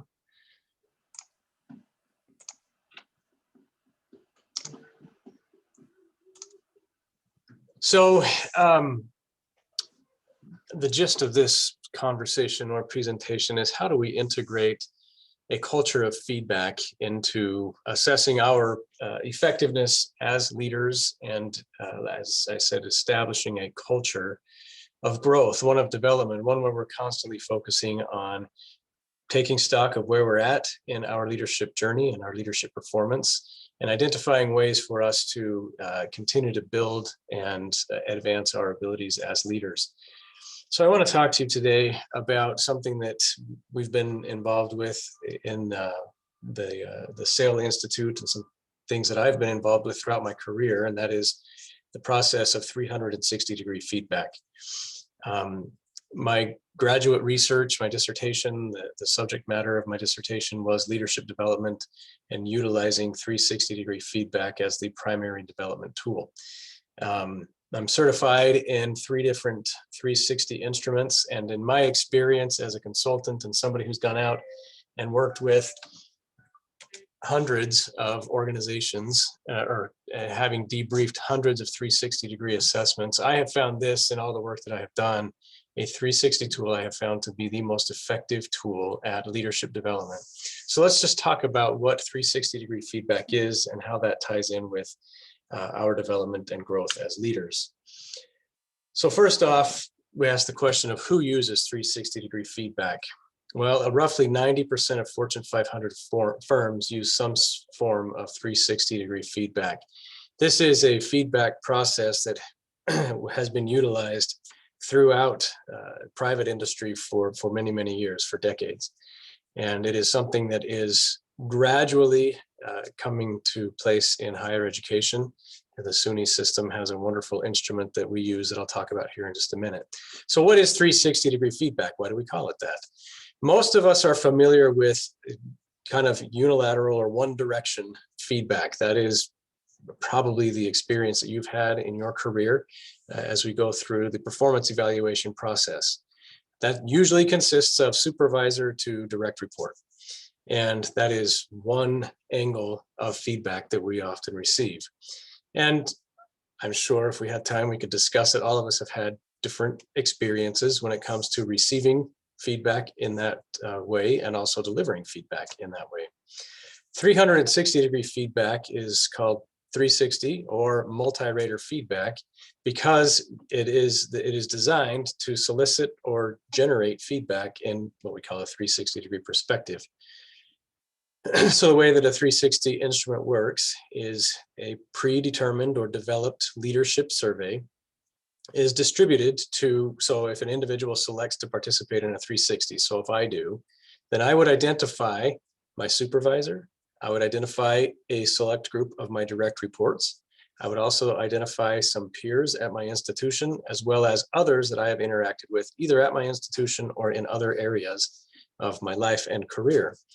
And that instrument goes out to every single one of those individuals. Usually people will select somewhere between 12, 15, maybe 20 individuals to provide feedback for them.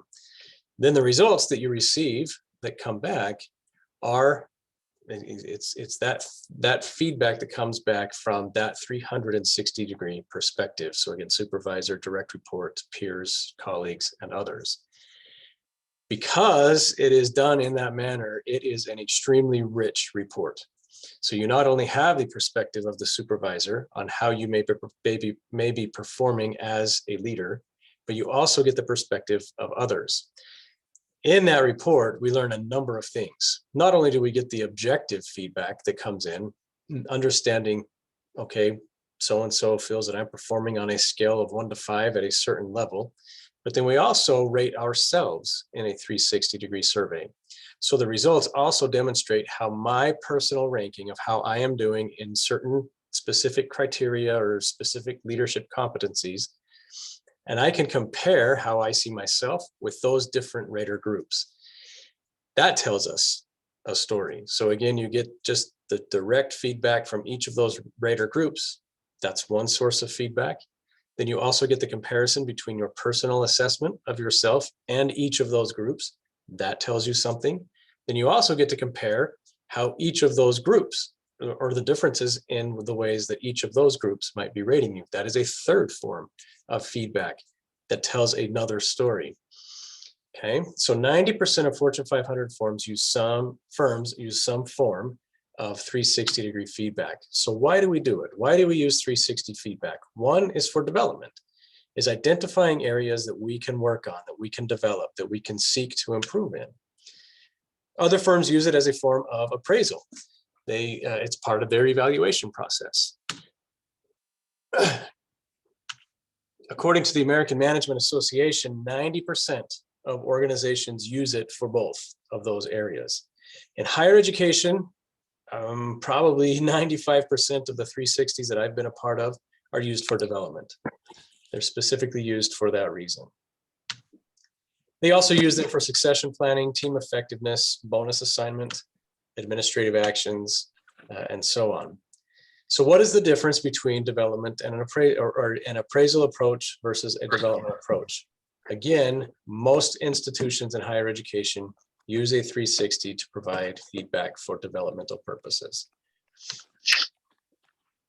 If it's being used for appraisal, the focus is on the past. It's on past behavior.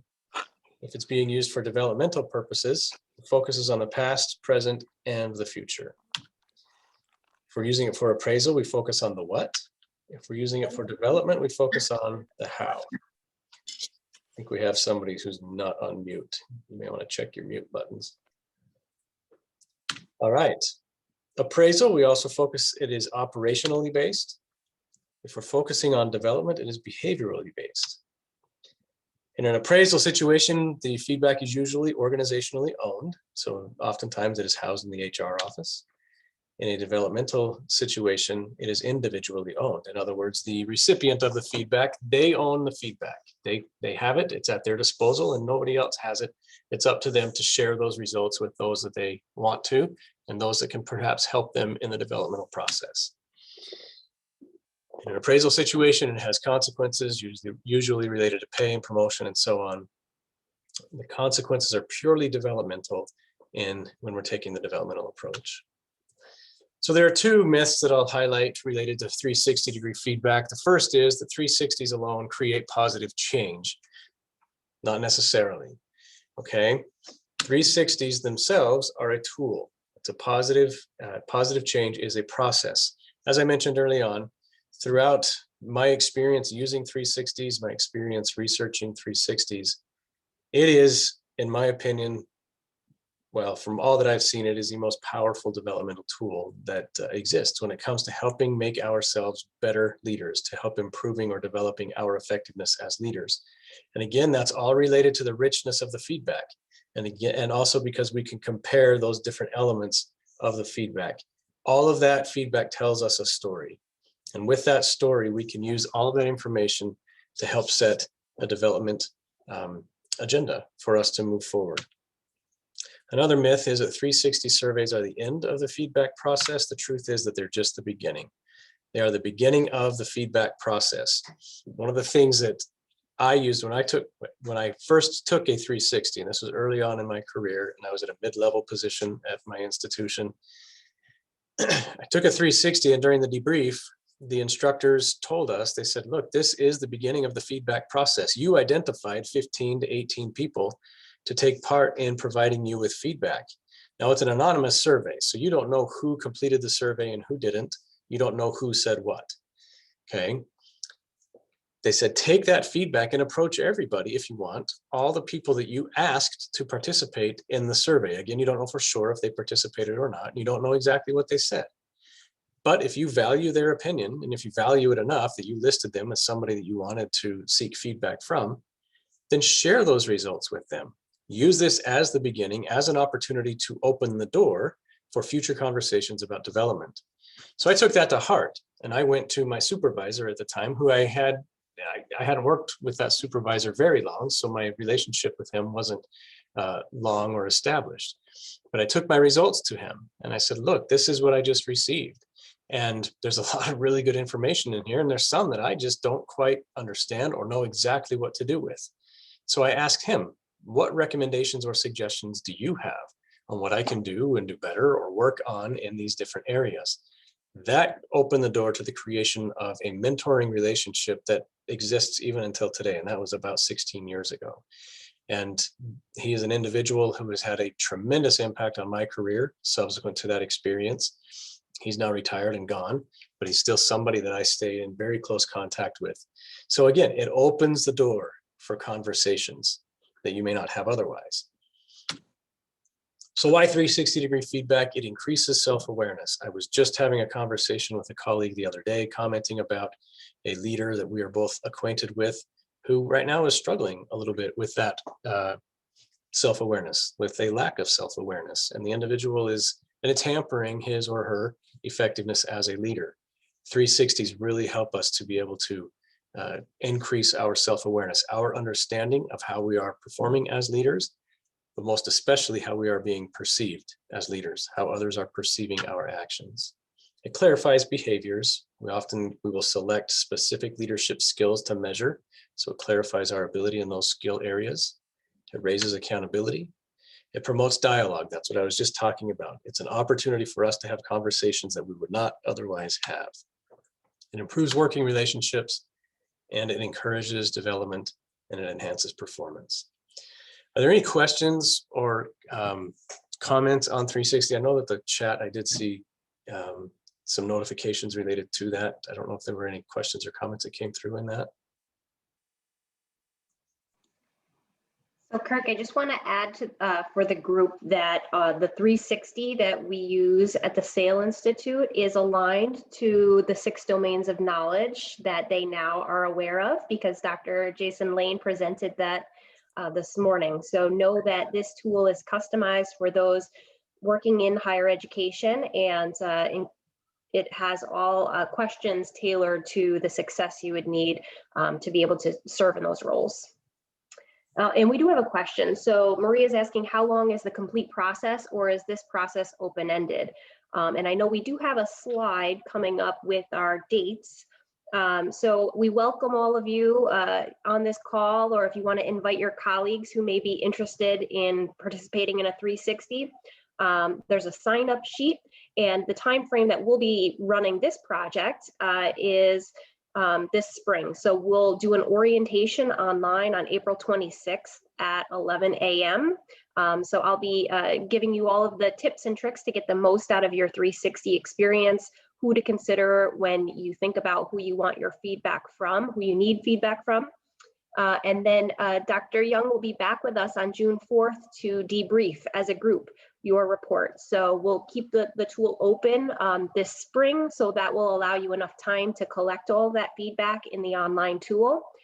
It is confidential and anonymous, and so this is a great way to get that feedback that you may not have, but that you need to be able to put together your professional development plan as a leader. Any other questions for Kirk? One concluding thought on that. As I said, I'm certified in several different instruments. I do this stuff with the SUNY instrument. The other two instruments that I work with, the cost for those is north of $500. So if you were to try and outsource this, or to look for an opportunity to take part in a 360 survey process, you would expect to pay probably about $450 to over $500 to receive that kind of a report. So this is a wonderful opportunity through the SAIL Institute to receive the exact same level of feedback that you would receive if you were seeking to do this with a private firm that provides this kind of feedback. So it's a great opportunity to take advantage of it. It really does open the door to future and further developmental opportunities. Great. Well, thank you so much for being with us today, Kirk. Now, if people decide to sign on and do the 360, they'll have met you and know that they're in good hands to have their reports interpreted. So thank you so much. Thank you. Nice to meet everyone. At this point, I'm going to turn it over to Christy with some more spotlights for us. And I know I just want to mention to the group too that we've been putting in the chat links to learn more about 360. And if you would like to sign up, there's a sign up button right on our webpage too. So you can think about it, consider participating, and it will be on our website if you do decide to join, and you've got time. So April 26th is when we'll begin. Awesome. Our next spotlight is on Carolina Kim D. Salamonica's nomination for Resilient Leader. Carolina was coming off maternity leave when the pause order went into effect last year. She was thrust into the need to support her struggling campus community. She and the ed tech team swung into action. Because of her leadership during this time, she was actually promoted and has been able to develop more effective communication and create development and support plans for what she has to come for her team. She prioritized collaboration with cross-functional offices and instilled support spectrum mentality with her team. She also reorganized the EdTech team to strengthen and highlight individuals' talents, all while ensuring a successful start to the fall semester. Congratulations, Carolina, for your nomination for Resilient Leader. The information technology team at Buffalo State completed several urgent projects within a time frame that was insurmountable. Yet these projects were not only completed ahead of time, but also they were completed with such thoroughness that the campus will be able to utilize the technologies and procedures put into place far into the future. Buffalo State now has a screening and contact tracing technology and process to ensure the safety and well-being of all campus goers. And for those not on campus, they have a technology that enables staff and faculty to work remote in a network secure environment. All of the things the team worked on were not temporary. They were permanent to the learning and business continuity of the campus now and into the future. Congratulations, Buffalo State University's Information Technology team, on your nomination for Resilient Team. Congrats, nominees, and thank you, Christy. At this point in the program, I will turn our attention to executive coaching. And we have with us today Gary Sanders, who is one of the SAIL Institute's Senior Leadership Fellows. And so he is a professionally certified coach, and he's going to share a little bit about what coaching is and welcome you all to participate and engage with a coach if that is something that would benefit you in your leadership plans for the future. So welcome, Gary. Carolyn, thanks. And I'm so thrilled to be with each of you this morning. You know, I had the honor of working with several CIOs and folks that work in information technology teams just about a year ago. And I felt I was with the journey that many of you are going through, many of you and your colleagues. Once the shutdowns happens, once all those expectations happened about going virtual and going online and just the implications for technologies teams. So I have a lot of respect for all of you and your colleagues. So let me spend a couple of minutes on executive coaching. I'm going to share my screen. And I'd love to talk about what I'm doing as I'm doing it. So we're getting there as we speak. Okay. So let me just share a couple of ideas with you. So I don't know any of you individually. I don't know where you are in your careers, what leadership development goals and opportunities that you see for yourself over the next 6 months to a year. But I know that each of you has a story, and it's a story that I or any executive coach would need to learn about to really help you effectively. So in a quick way here, just to reiterate a few things, coaching is a one-on-one conversation. The client, which would be one of you or all of you, perhaps, would be the pilot. You're in charge of your learning and growth and executive development. And I would be an active co-pilot in that exercise. A coach would actually be there to listen, offer some different perspectives, help you achieve the goals and the objectives that you set for yourself. What coaches ask is that the people that we coach see themselves or learn to see themselves as personal learners, to be curious, open to learn some new things about themselves. A wonderful way to do that is through the 360 tool that you just heard from Kirk. And this self-awareness helps to accelerate someone's growth. Coaching is not therapy or consulting. Those are really for different types of professionals. Coaches look forward. We say things have happened in life up until now, and our role as a coach is to work with a client to say, where are we going from here? And so we use 360s, other instruments to help provide some perspective. But the main way that we learn as coaches about our clients is through purposeful conversations. If you work with me, I typically ask questions, open questions that are intended to challenge and provoke you a bit with your own thinking. And yes, I'll help you brainstorm on some ideas, decisions that you're thinking about making, and help you with help you find the clarity, direction that you're looking for with some opportunities and challenges ahead. Our conversations are both confidential and, from my perspective, they will be candid. I promise you'll have both from me. You don't want someone that's just going to get on the telephone or over Zoom with you and say, yes, everything you're doing sounds great and excellent, and you're perfect in every way. You may very well be, But as a coach, our job is to listen compassionately, challenge when we feel it'll serve the client, and I promise you'll have both confidentiality and a sense of candor. Most coaching conversations will start the way that I've listed in this last bullet here. What's most important for us to talk about today? What matters most to you? And that's an invitation for a client to share what's going on, where they see themselves situationally or in terms of their long-term growth and development.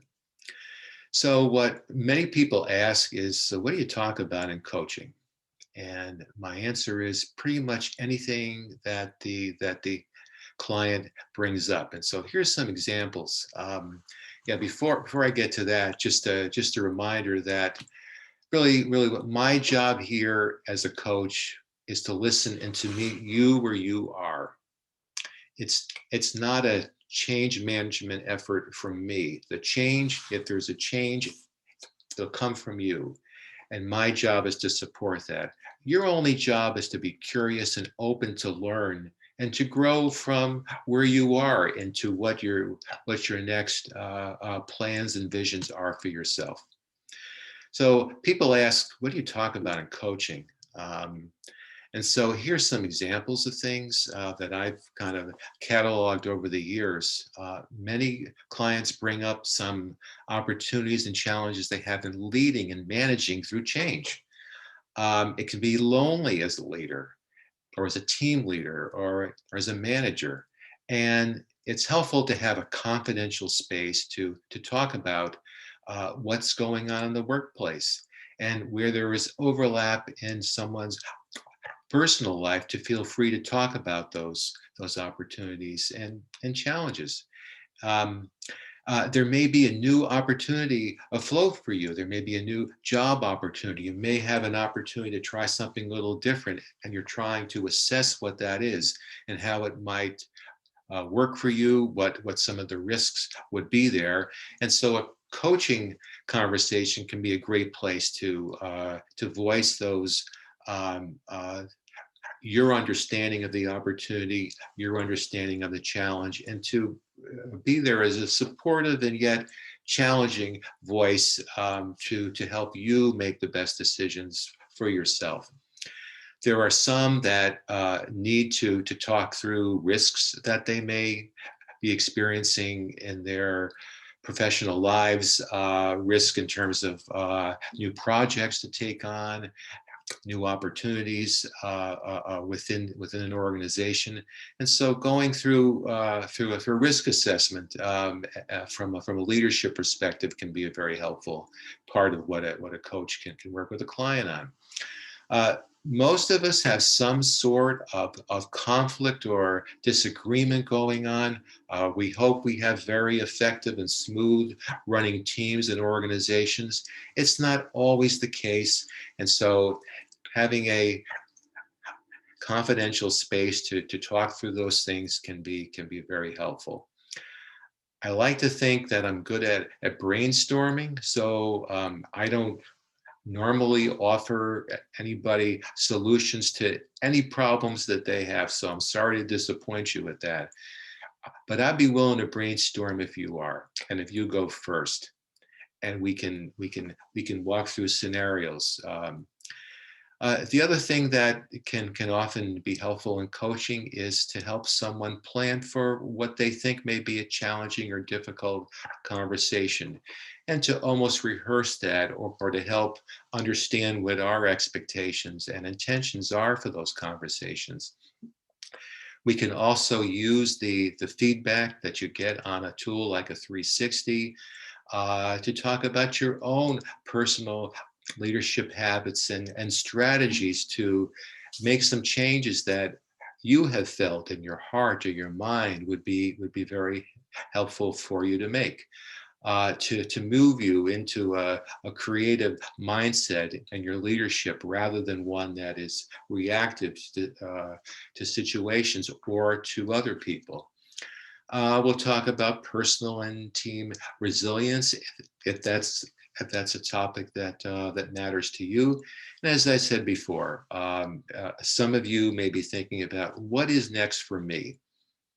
And so a coach can be an objective, supportive, compassionate listener to help bring out the best you as you work through both career decisions that may be in the offing, or to help to structure for yourself a vision for the future. I think the thing to keep in mind is everybody's working on something. I'm working on several things in my leadership and professional life. And for you to actually take stock of what those things are, and to make some steps to grow as you wish. So my understanding is you have some choices to make. One is you may choose a 4-session coaching block, or 1 session. You may be thinking about this for this spring or for the fall. Really is no answer I can certainly give for that. The only thing I would bring up for you is, what are the goals that you need to set for yourself, the challenges you're facing, opportunities, and the timing that may be there. You would need to determine really which is the best option for you. And the other thing is, if you've been waiting to undergo a developmental process with your leadership and growth, really ask yourself, how long can you afford to wait? Maybe something is percolating in you that you really want to accelerate your progress on. And so if you're in that situation, coaching may be very timely for you. And as always, I'll be happy to talk with anyone who's considering it, and to really get it more detailed. But Carolyn, I think I'll stop now, so folks can have a chance to either ask questions, or if I've turned them off entirely, they can go and do other things. So. Well, thank you so much, Gary. Are there any questions for Gary before we let him go for the day? I see there's one question. It's Alethea. Alethea, hi. Hi, Gary. I just want to know, how do we sign up? Because I am percolating and thinking of, that burning desire that you say to yourself. I think COVID has done this, made us all actually, really think introspectively of where we are and where we'd like to be. So I would love to have a coaching session with you. How do I sign up? Oh, well, thank you. Alethea, I can tell you, I'm also searching too. So to be able to search with you and others is actually a blessing. So let Carolyn know, and she'll be our contact for that. And it very easy to set up these arrangements. It's basically a scheduling thing. So. Yeah. Thanks for your interest, Alethea.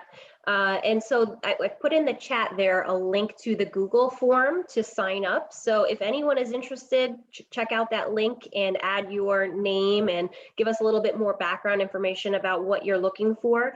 And no need to respond today. Know that this will remain open for the spring. So let us know, and feel free always to reach out to me at the SAIL Institute too.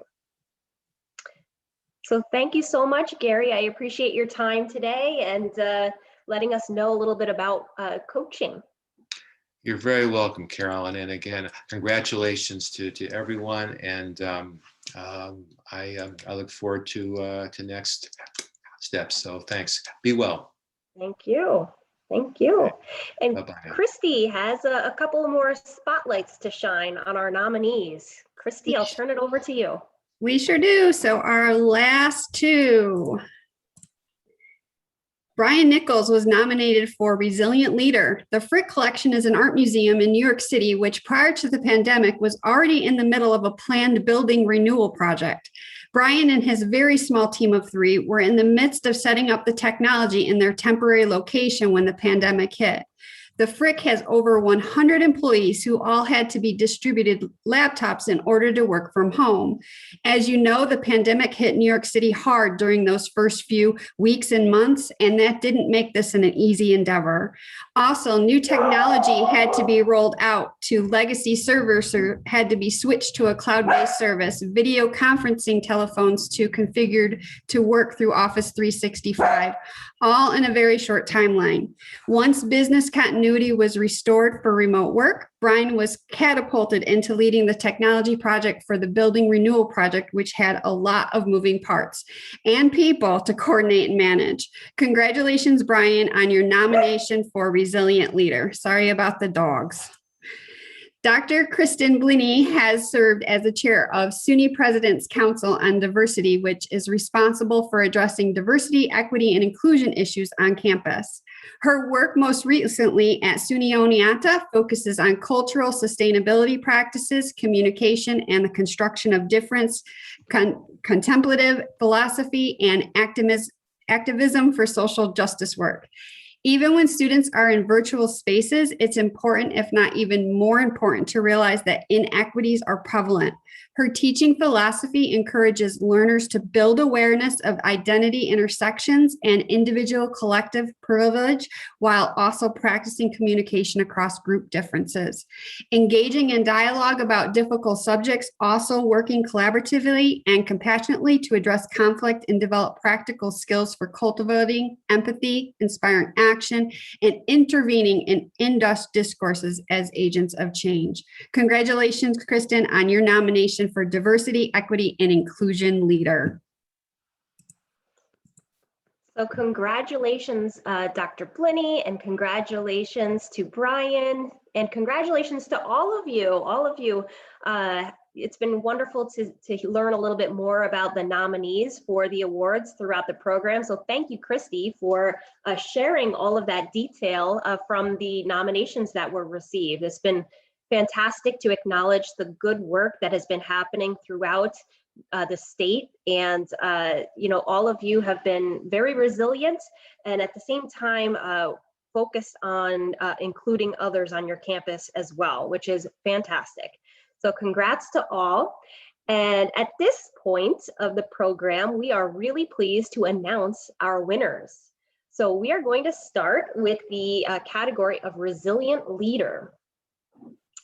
And where you did learn about all of the many nominees that we received in this category. And so we want to acknowledge them yet again and thank you for everyone who submitted a nomination. And without further ado, I am very pleased to announce that our Resilient Leader is Maria Garrity from Buffalo State.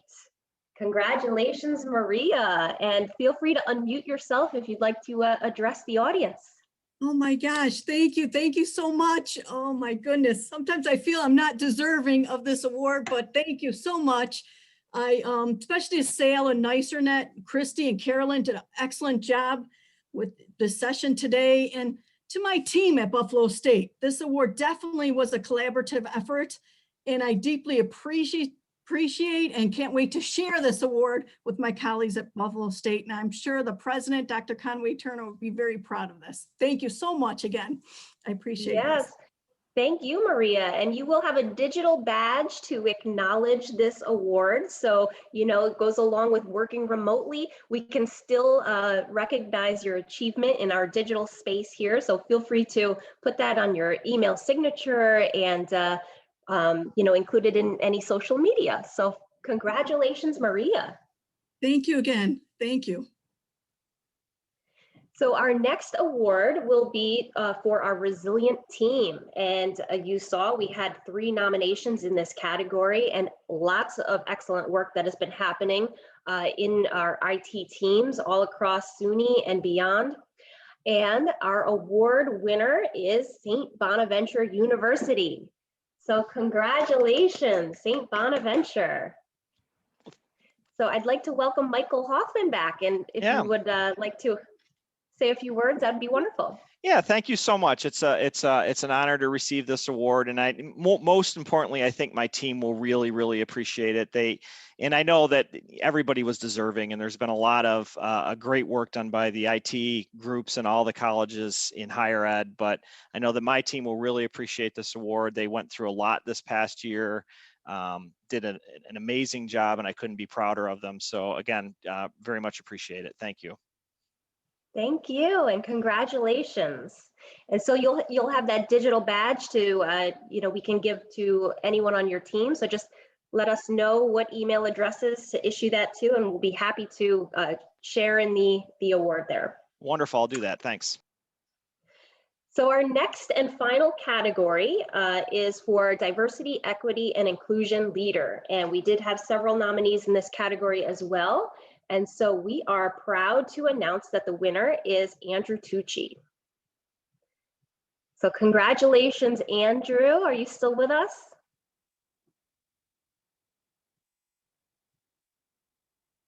Let's see if he's still there.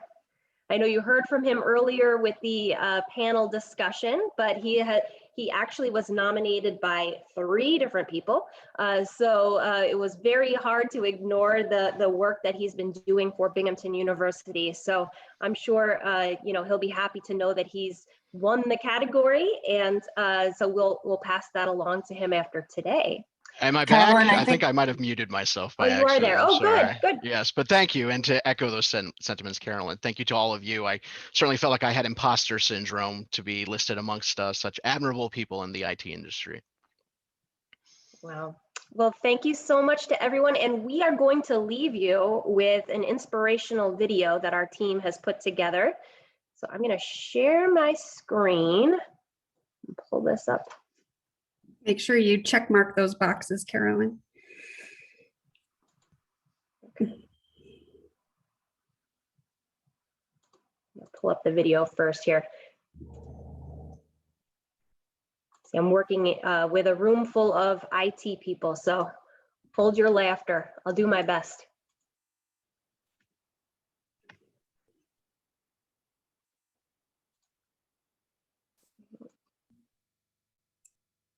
Ooh.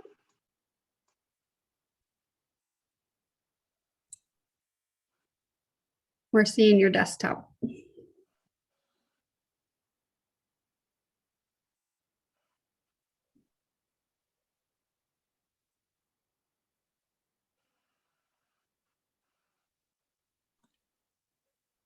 We're seeing your desktop still, Carolyn. Oh, I'm sorry.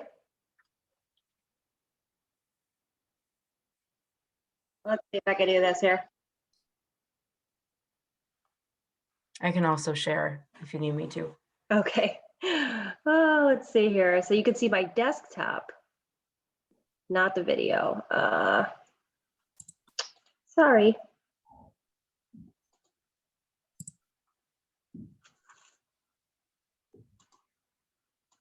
Share it up here. Can you see that? Yep. Just needs to be full screen. Yep, there we go. Go back to Let me start over. Good thing it's a short video. Oh, you got to share your audio and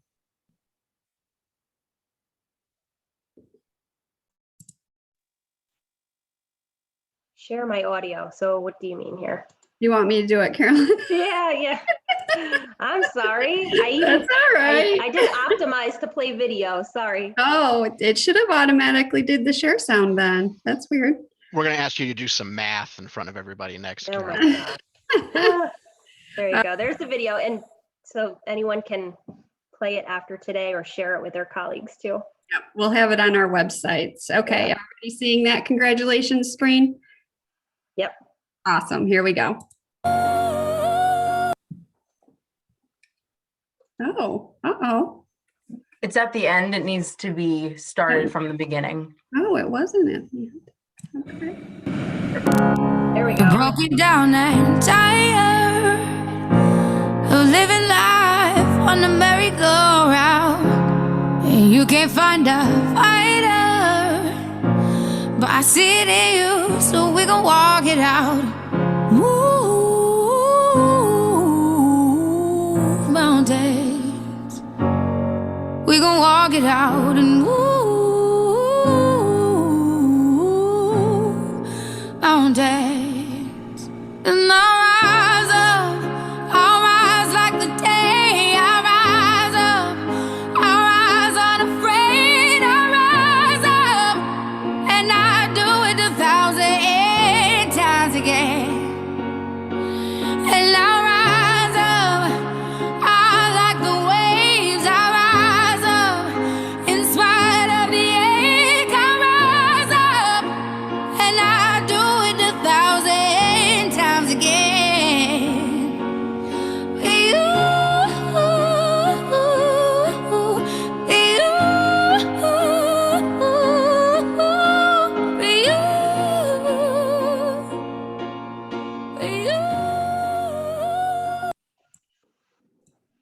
All right. Well, eventually we got it working, but thank you to my team for putting that together. It's been wonderful to acknowledge the great work that's been happening this past year and to get together as a community to cheer each other on and to make sure that we have the tools and resources to keep going. So thank you, Christy. Thank you, Marissa. Thanks to the SAIL team that are doing the work behind the scenes. And we just appreciate all of you for making the time today to come together. And if there's anything that NYSERNet or SAIL can do to support you on your journey, please reach out. We're here to help. Continue to rise up, everybody. Thank you so much. And Marissa, thank you. I keep leaving you out because you're behind the scenes. Thank you so much, everyone. Thank you. Congratulations to everyone. Yes, Thank you. congrats. Thank you very much.